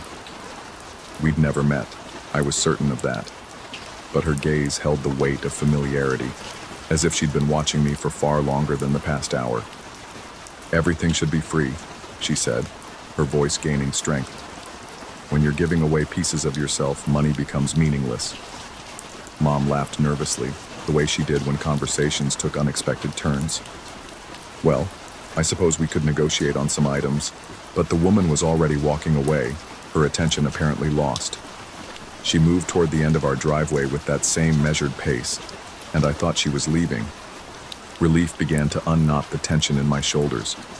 Then she stopped beside our mailbox and set down something I hadn't noticed her carrying, a medium-sized red suitcase, its leather surface cracked and faded like dried blood. "A gift," she called back to us, though she was already disappearing around the corner. "For the hospitality." Mom and I stared at the suitcase for several long moments. The morning sun seemed to dim as clouds gathered overhead, casting shifting shadows across our driveway. The sawdust smell grew stronger. "Should we?" Mom started, then trailed off. I found myself walking toward the suitcase without conscious decision. Each step felt heavier than the last, as if the air itself was thickening. The red leather was warm to the touch despite the cool morning, and the metal clasps were tarnished black with age. My fingers hesitated over the latches. "Maybe we should just leave it," Mom said from behind me, her voice tight with sudden apprehension. But curiosity won, as it always does in moments like these. The clasps opened with a sound like grinding teeth, and the lid fell back to reveal contents that made no immediate sense. Screwdrivers, dozens of them, their metal shafts twisted into perfect spirals, as if they'd been heated and carefully coiled by some impossible force. They gleamed despite their obvious age, arranged in neat rows like surgical instruments. Beneath them, a collection of photographs, their edges yellowed and brittle. I picked up the first photo with trembling fingers. It showed our house, unmistakably our house, but wrong. The image captured our property from the street view, but instead of the familiar two-story structure I'd lived in my entire life, the lot was empty. Raw earth, freshly cleared. A for sale sign planted in soil that looked recently turned. The timestamp in the corner read 1987. Our house had been built in 1983. I flipped through the remaining photos with increasing urgency. All of them showed the same impossible scene. Our address, our distinctive oak tree in the front yard, our specific lot configuration, but captured before any construction had begun. Some photos showed surveyor's stakes driven into the ground. Others captured the foundation being poured. A few showed the frame going up, skeletal and raw against an overcast sky. The final photograph made my hands shake. It showed a man standing beside the foundation, his back to the camera, wearing clothes I recognized from my father's old photo albums. The same jacket, the same posture, the same way of standing with one shoulder slightly higher than the other. But the man in the photo looked exactly like me. "What's in there?" Mom called, her voice seeming to come from very far away. I closed the suitcase without answering, my mind struggling to process what I'd seen. The photos had to be doctored somehow, elaborate fakes designed to unsettle us for reasons I couldn't comprehend. But the paper felt authentically aged, and the images showed details about our property that would have required extensive research to fake convincingly. We brought the suitcase inside and set it in the hallway closet, neither of us speaking about its contents for the rest of the day. But that night, lying in my bed, I could smell the sawdust seeping under my door. The scent was stronger now, mixed with something else. something metallic and sharp that reminded me of old tools left too long in damp places. I woke at dawn to find the suitcase sitting at the foot of my bed. The hallway closet was empty, its door hanging open like an accusation. I checked the latches on the suitcase, still secure, still locked. But the leather was damp with something that looked like water but smelled like wood shavings. Droplets of the stuff had pooled on my hardwood floor, staining the finish in perfect circles. Mom insisted she hadn't moved it. Her confusion seemed genuine, tinged with the kind of bewilderment that comes from confronting something that defies logical explanation. We returned the suitcase to the closet, this time wedging it behind a stack of winter coats. I spent the day trying to convince myself it had been sleepwalking, or some kind of stress-induced hallucination brought on by the bizarre encounter with the old woman. But dawn came again, and so did the suitcase. This time it sat on my desk chair, positioned so it faced my bed directly. The sawdust smell was overwhelming now, thick enough that I could taste it on my tongue, sweet and cloying with undertones of decay. The droplets had multiplied, forming small puddles that reflected the early morning light like tiny mirrors. I opened the suitcase again, compelled by a need I couldn't name. The spiraled screwdrivers were exactly as I'd left them, but the photographs had changed. New images had appeared, or perhaps I simply hadn't noticed them before. These showed the interior of our house during construction, capturing rooms I knew intimately but rendered strange by their unfinished state. Exposed studs, rough electrical work, subflooring covered in dust and debris. In one photo, a figure stood in what would become my bedroom. The image was slightly blurred, as if the person had been moving when the picture was taken, but the silhouette was unmistakably human, and positioned exactly where my bed now stood. Over the following nights, the pattern continued. Each dawn brought the suitcase closer, despite increasingly elaborate attempts to secure it. We tried locking it in the basement. We found it in the hallway outside my room. We put it in Mom's car and drove it to a storage unit across town. It appeared on my nightstand the next morning, the sawdust stains now spreading across the surface like a slow infection. The smell was changing too, becoming more complex.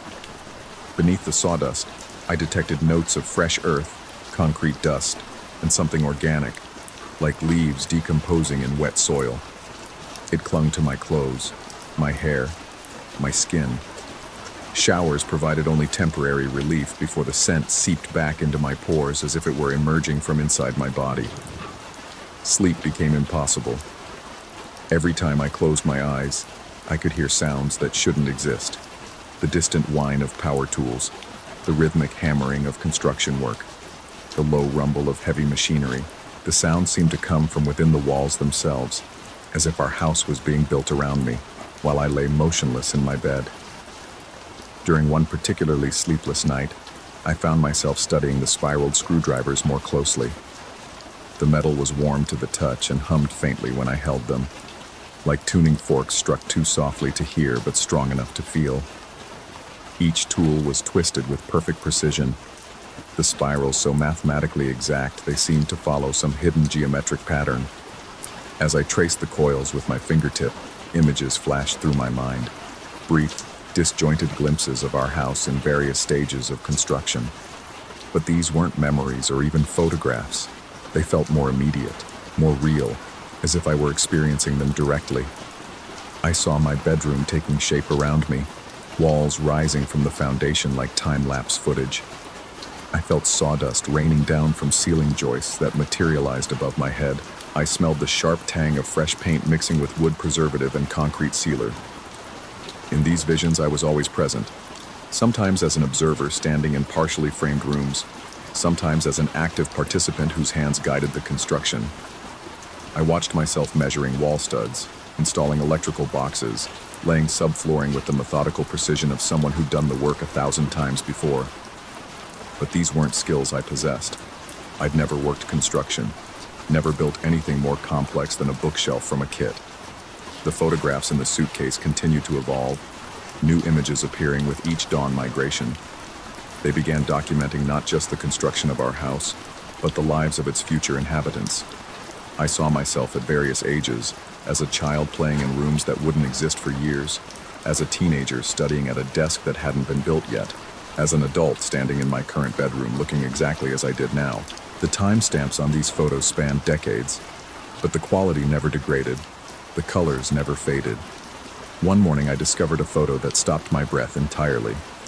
It showed the old woman from the garage sale, standing in our front yard with a red suitcase in her hand. But the timestamp placed the image 30 years in the future. In the photo, she looked exactly as she had during her visit. The same weathered face, the same pale eyes, the same bent posture. She was looking directly at the camera with an expression I could only describe as patient. Behind her, our house was different. Older.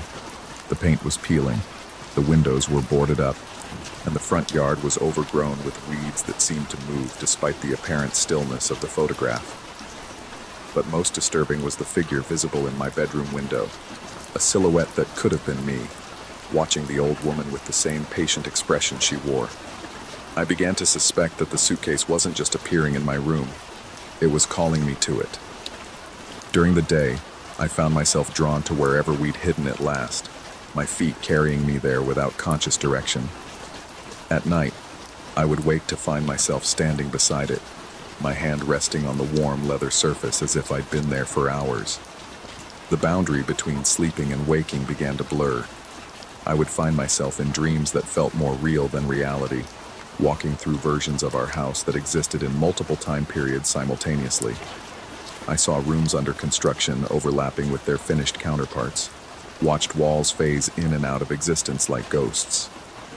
The old woman was always there, moving through these temporal layers with casual familiarity, her red suitcase trailing behind her like a faithful pet. In one particularly vivid episode, I found myself standing in my bedroom during its initial construction. The walls were half-framed, and I could see through the gaps into other rooms that flickered between past and present states. The old woman stood beside the foundation, watching workers pour concrete that somehow flowed upward instead of settling. When she noticed my presence, she smiled with recognition. "Time is more flexible than people assume," she said, her voice carrying clearly despite the noise of impossible construction, especially in places where it's been disturbed. I tried to ask what she meant, but found I couldn't speak. She continued as if she'd heard my unvoiced question. Some locations exist in multiple moments simultaneously. They become unstuck, experiencing all their potential histories at once. This house is one such place.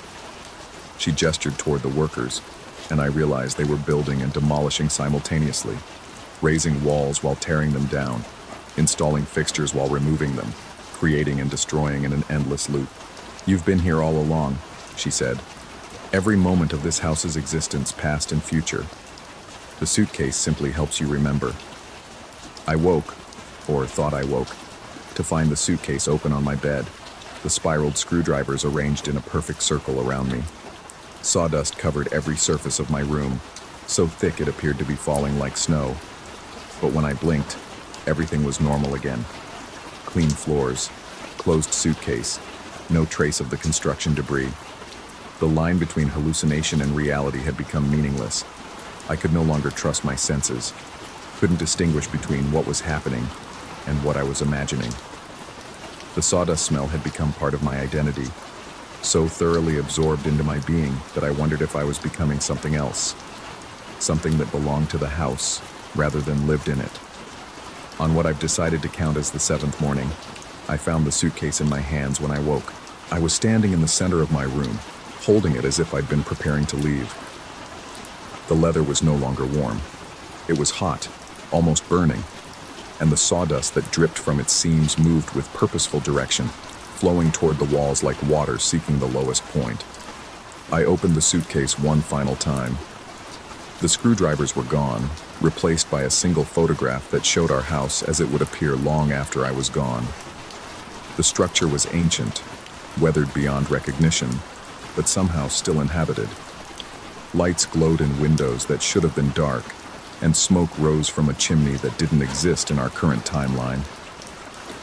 Standing in the front yard, watching this future version of our home, was the old woman, and beside her, holding an identical red suitcase, was myself, but older, changed, wearing the same patient expression she'd shown during her visit. In the photo, I was looking directly at the camera with eyes the color of dirty ice. As I write this, the sawdust continues to fall. It's covering my hands, my keyboard, the words themselves as they appear on the screen. I can feel it in my lungs, taste it on my tongue, smell it seeping from my pores. The boundary between myself and the house continues to dissolve, and I'm no longer certain which one of us is real. The suitcase sits open beside me, waiting. I understand now that it was never about the old woman's visit, or the impossible photographs, or the spiraled screwdrivers. It was about recognition. The moment when you realize you've been looking at yourself from the outside, when the observer and the observed collapse into a single point of existence. Tomorrow morning, someone will find this account and a red suitcase filled with spiraled screwdrivers and photographs that shouldn't exist. They'll struggle to understand what happened, to separate reality from delusion, to determine whether any of this was real. They won't succeed. They're not supposed to. Time is more flexible than people assume. And some houses remember everything that's ever happened within their walls. Past, present, and future, all existing simultaneously in the space between heartbeats. The sawdust is falling faster now. Soon, I'll disappear beneath it completely, becoming part of the house's memory. And sometime in the future, during another garage sale in another timeline, an old woman will leave behind a red suitcase containing pieces of a story that hasn't finished telling itself. The construction never ends. It only changes who's holding the tools.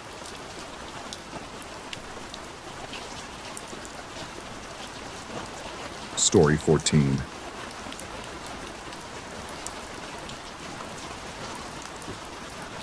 The cigarette burned down to my knuckles before I noticed the figure crossing my backyard. 2 o'clock in the morning, and there I was again on the deck, wrapped in the same threadbare robe I'd been wearing for 3 days straight. Sleep had become a stranger since the divorce papers arrived, since the house had started feeling like a mausoleum of failed dreams.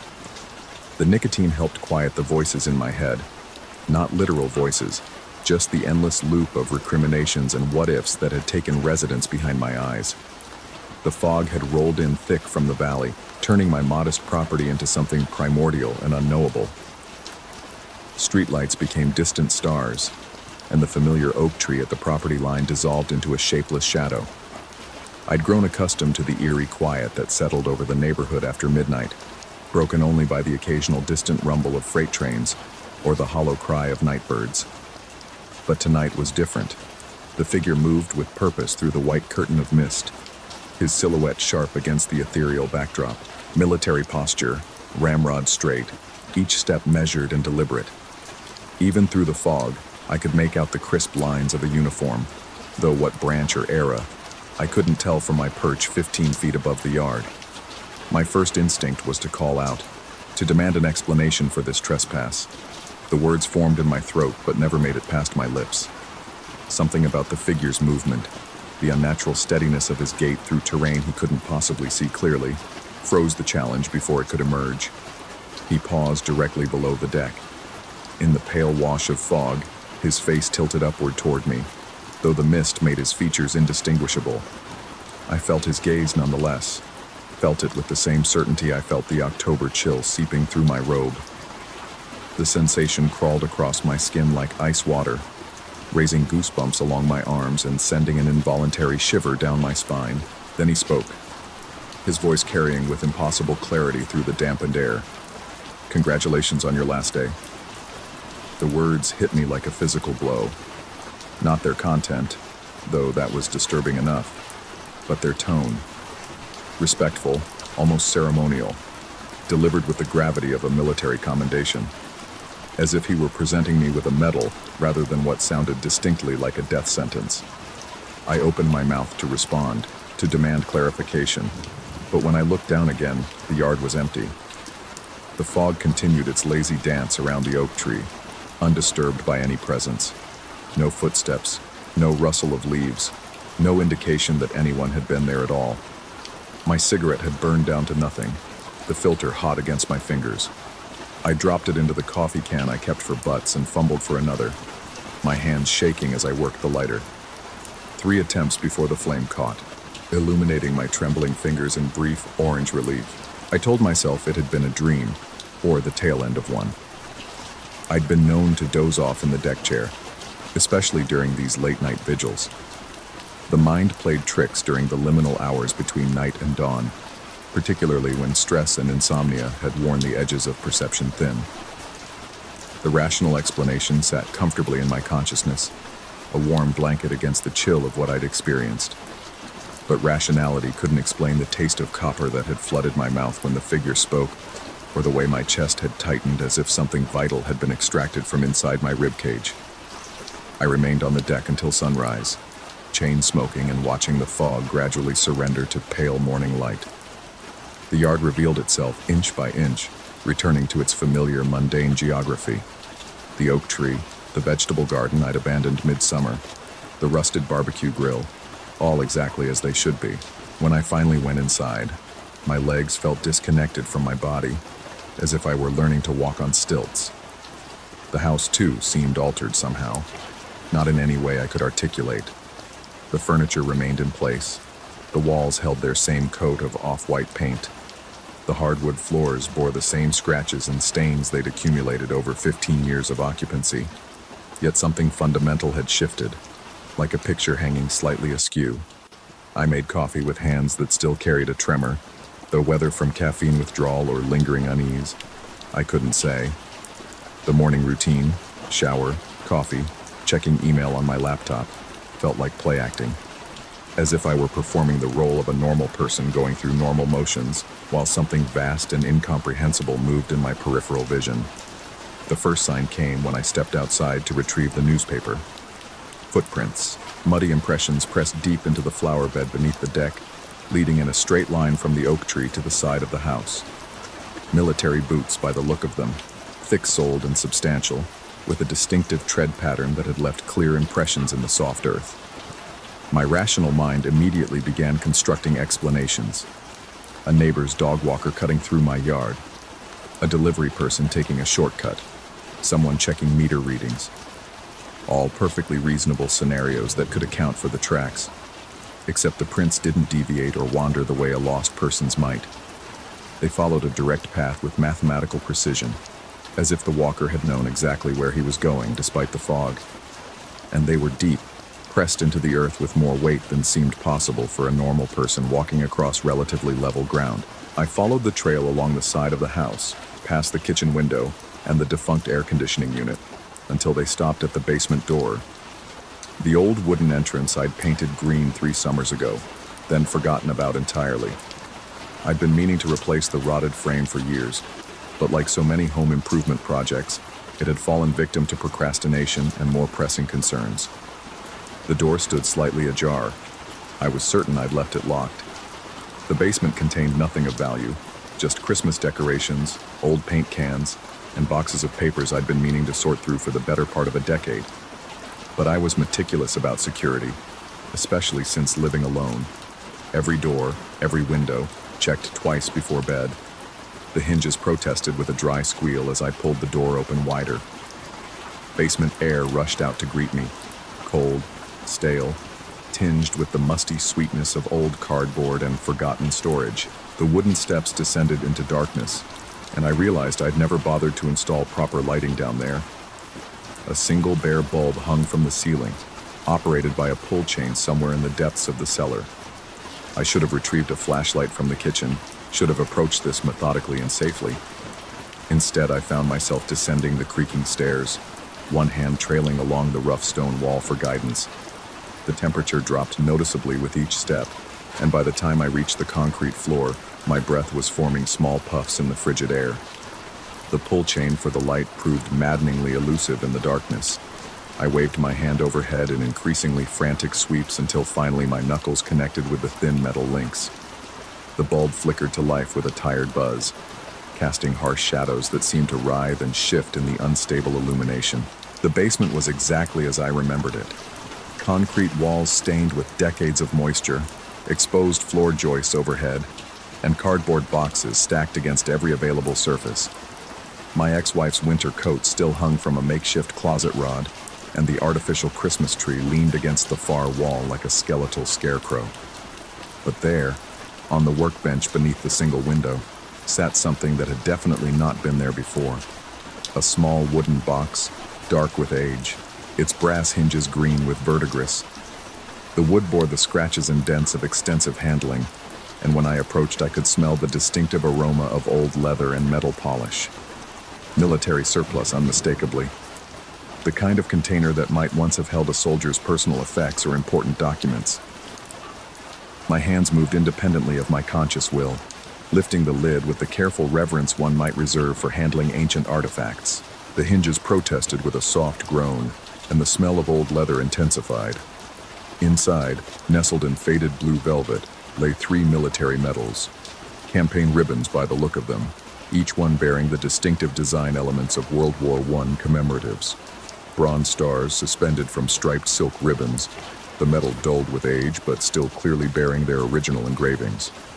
Victory medals, perhaps, or service decorations from the Western Front. I lifted the first medal from its velvet bed, turning it toward the weak light of the basement bulb. The reverse side bore an inscription, etched in the precise block letters favored by military engravers. My name. My full legal name, exactly as it appeared on my driver's license and divorce papers. The metal grew cold in my palm, cold enough that I nearly dropped it back into the box. But fascination overrode discomfort, and I examined the other 2 decorations. Each bore the same inscription, the same impossible engraving of a name that belonged to someone born 70 years after the armistice that ended the Great War. The rational explanations came more slowly this time, each one feeling forced and inadequate even as I constructed it. Coincidence of names. A practical joke orchestrated by someone with access to military surplus and engraving equipment. An elaborate prank designed to unnerve me during an already difficult period in my life. But who would go to such lengths? And how would they have known about my midnight deck visits? My recent habit of smoking alone in the small hours when sleep proved elusive. I closed the box carefully and carried it upstairs, setting it on the kitchen counter where the morning light could better illuminate its contents. Under the brighter illumination, the metals looked even more authentic. The weight and feel of genuine bronze, the craftsmanship of wartime manufacturing, the proper aging that couldn't be easily faked. The house felt different now, charged with a tension I couldn't identify or dispel. Every creak of the settling foundation, every whisper of wind through the eaves, seemed pregnant with significance. I found myself listening for footsteps, for voices, for any sound that might signal the return of my nocturnal visitor. Over the following days, the sensation intensified. I began to notice things I'd previously overlooked, shadows that seemed to move independently of their casting objects, peripheral flickers that vanished when I turned my head, the persistent feeling of being observed even when I was certain I was alone. The house, which had been my refuge during the chaos of divorce proceedings, began to feel like a stage set where I was unknowingly performing for an invisible audience. Sleep became increasingly elusive. When I did manage to doze, my dreams were filled with images of muddy trenches and gas attacks, of men in uniform moving through no man's land under a pewter sky. I would wake with the taste of sulfur in my mouth and the sound of distant artillery fire echoing in my ears, though the neighborhood remained as quiet as ever. The metals drew me back repeatedly. I found myself examining them at odd hours, turning them over in my hands and studying every detail of their construction. The engravings never changed, never revealed themselves to be the product of modern fabrication. They remained stubbornly authentic, impossibly personal, and utterly unexplainable. I researched military records, thinking perhaps there had been another person with my name who had served in the First World War. The internet yielded nothing. Census records, draft registrations, casualty lists. No trace of anyone bearing my name who had lived during that era. It was as if the medals commemorated service that had never occurred, honoring a phantom soldier who existed only in brass and bronze. The paranoia began as a whisper, but grew to a roar. I installed additional locks on all the doors and windows, then found myself checking them obsessively throughout the day. I purchased a security camera system and spent hours reviewing footage that showed nothing more threatening than neighborhood cats and the occasional delivery truck. The rational part of my mind recognized the symptoms of stress-induced anxiety, but rationality had become a thin voice, drowned out by the growing certainty that something fundamental had changed in my world. The worst part was the anticipation.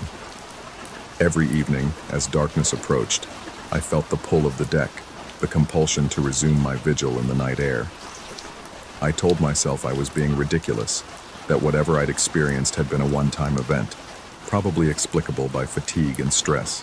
But as the sun set and the familiar fog began to gather in the valley, I found myself reaching for my cigarettes and heading for the door. The second encounter came exactly 1 week after the first. Same time, same circumstances. Me on the deck, cigarette burning forgotten between my fingers, fog thick enough to muffle sound and obscure vision. But this time, I was watching for him. This time, I was ready. He emerged from the mist like a photograph developing in a dark room, his figure gradually gaining definition and substance, until he stood once again in my backyard. The military bearing was unchanged, as was the crisp perfection of his uniform, though in the improved lighting I could make out more details. World War I issue, definitely. Puttees wrapped around his legs, the distinctive Brodie helmet of the American Expeditionary Forces, campaign ribbons adorning his chest. He looked up at me again, his face still obscured by shadow and fog, and spoke with the same impossible clarity. The time grows short. Have you prepared yourself? This time I managed to find my voice. The words came out as a croak, barely audible even to myself. Prepared for what? He didn't answer immediately. Instead, he moved closer to the house, close enough that I could see the mud caked on his boots, the water stains on his woolen uniform. When he spoke again, his voice carried a note of gentle reproach, as if he were addressing a child who had failed to complete an assigned task.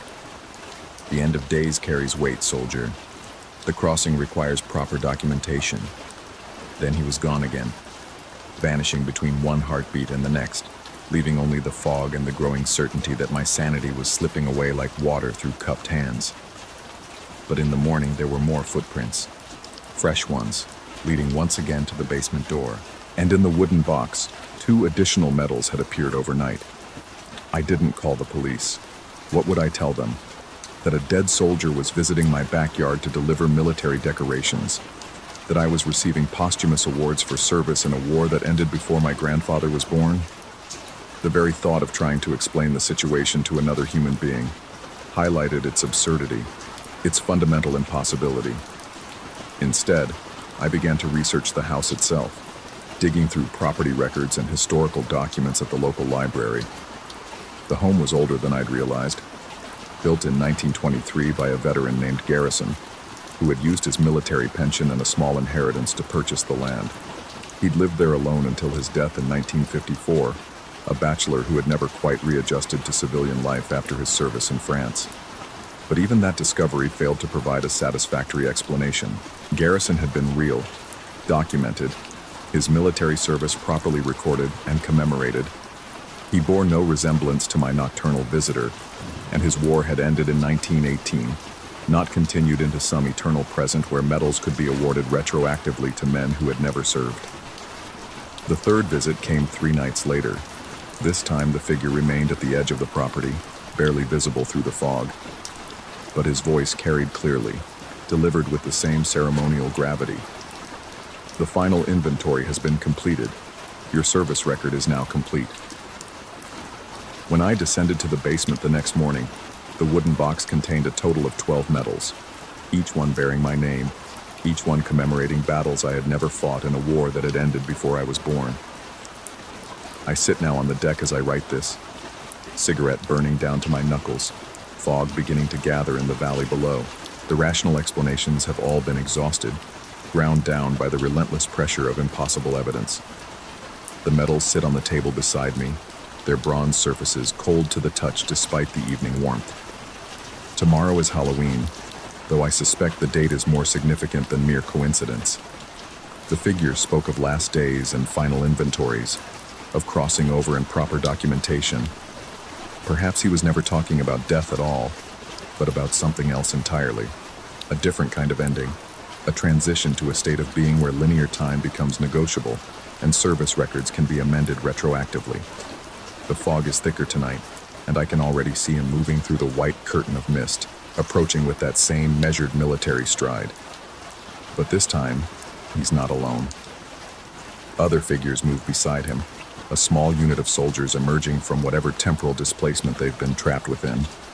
They're carrying something, a uniform, perfectly pressed and bearing the same campaign ribbons that fill the wooden box. It looks like it would fit me perfectly. I should be terrified. Perhaps I am, underneath the strange calm that has settled over me like fog. But terror seems inadequate to the situation, too small an emotion for whatever is unfolding in my backyard. What I feel instead is a kind of relief, the satisfaction of finally understanding a puzzle that has tormented me for weeks. I was never supposed to live this life, never meant to navigate the mundane complexities of marriage and divorce, mortgage payments and career advancement. Somehow, through some cosmic clerical error, I'd been assigned to the wrong existence, the wrong century, the wrong war. But the universe, it seems, is a meticulous accountant. Eventually, all debts must be settled, all service records completed. The figures have stopped at the base of the deck, looking up at me with faces I still cannot clearly see. The cigarette burns forgotten in my hand as their leader speaks one final time. It's time to report for duty. I stand, my legs steady for the first time in weeks, and begin my descent into the fog.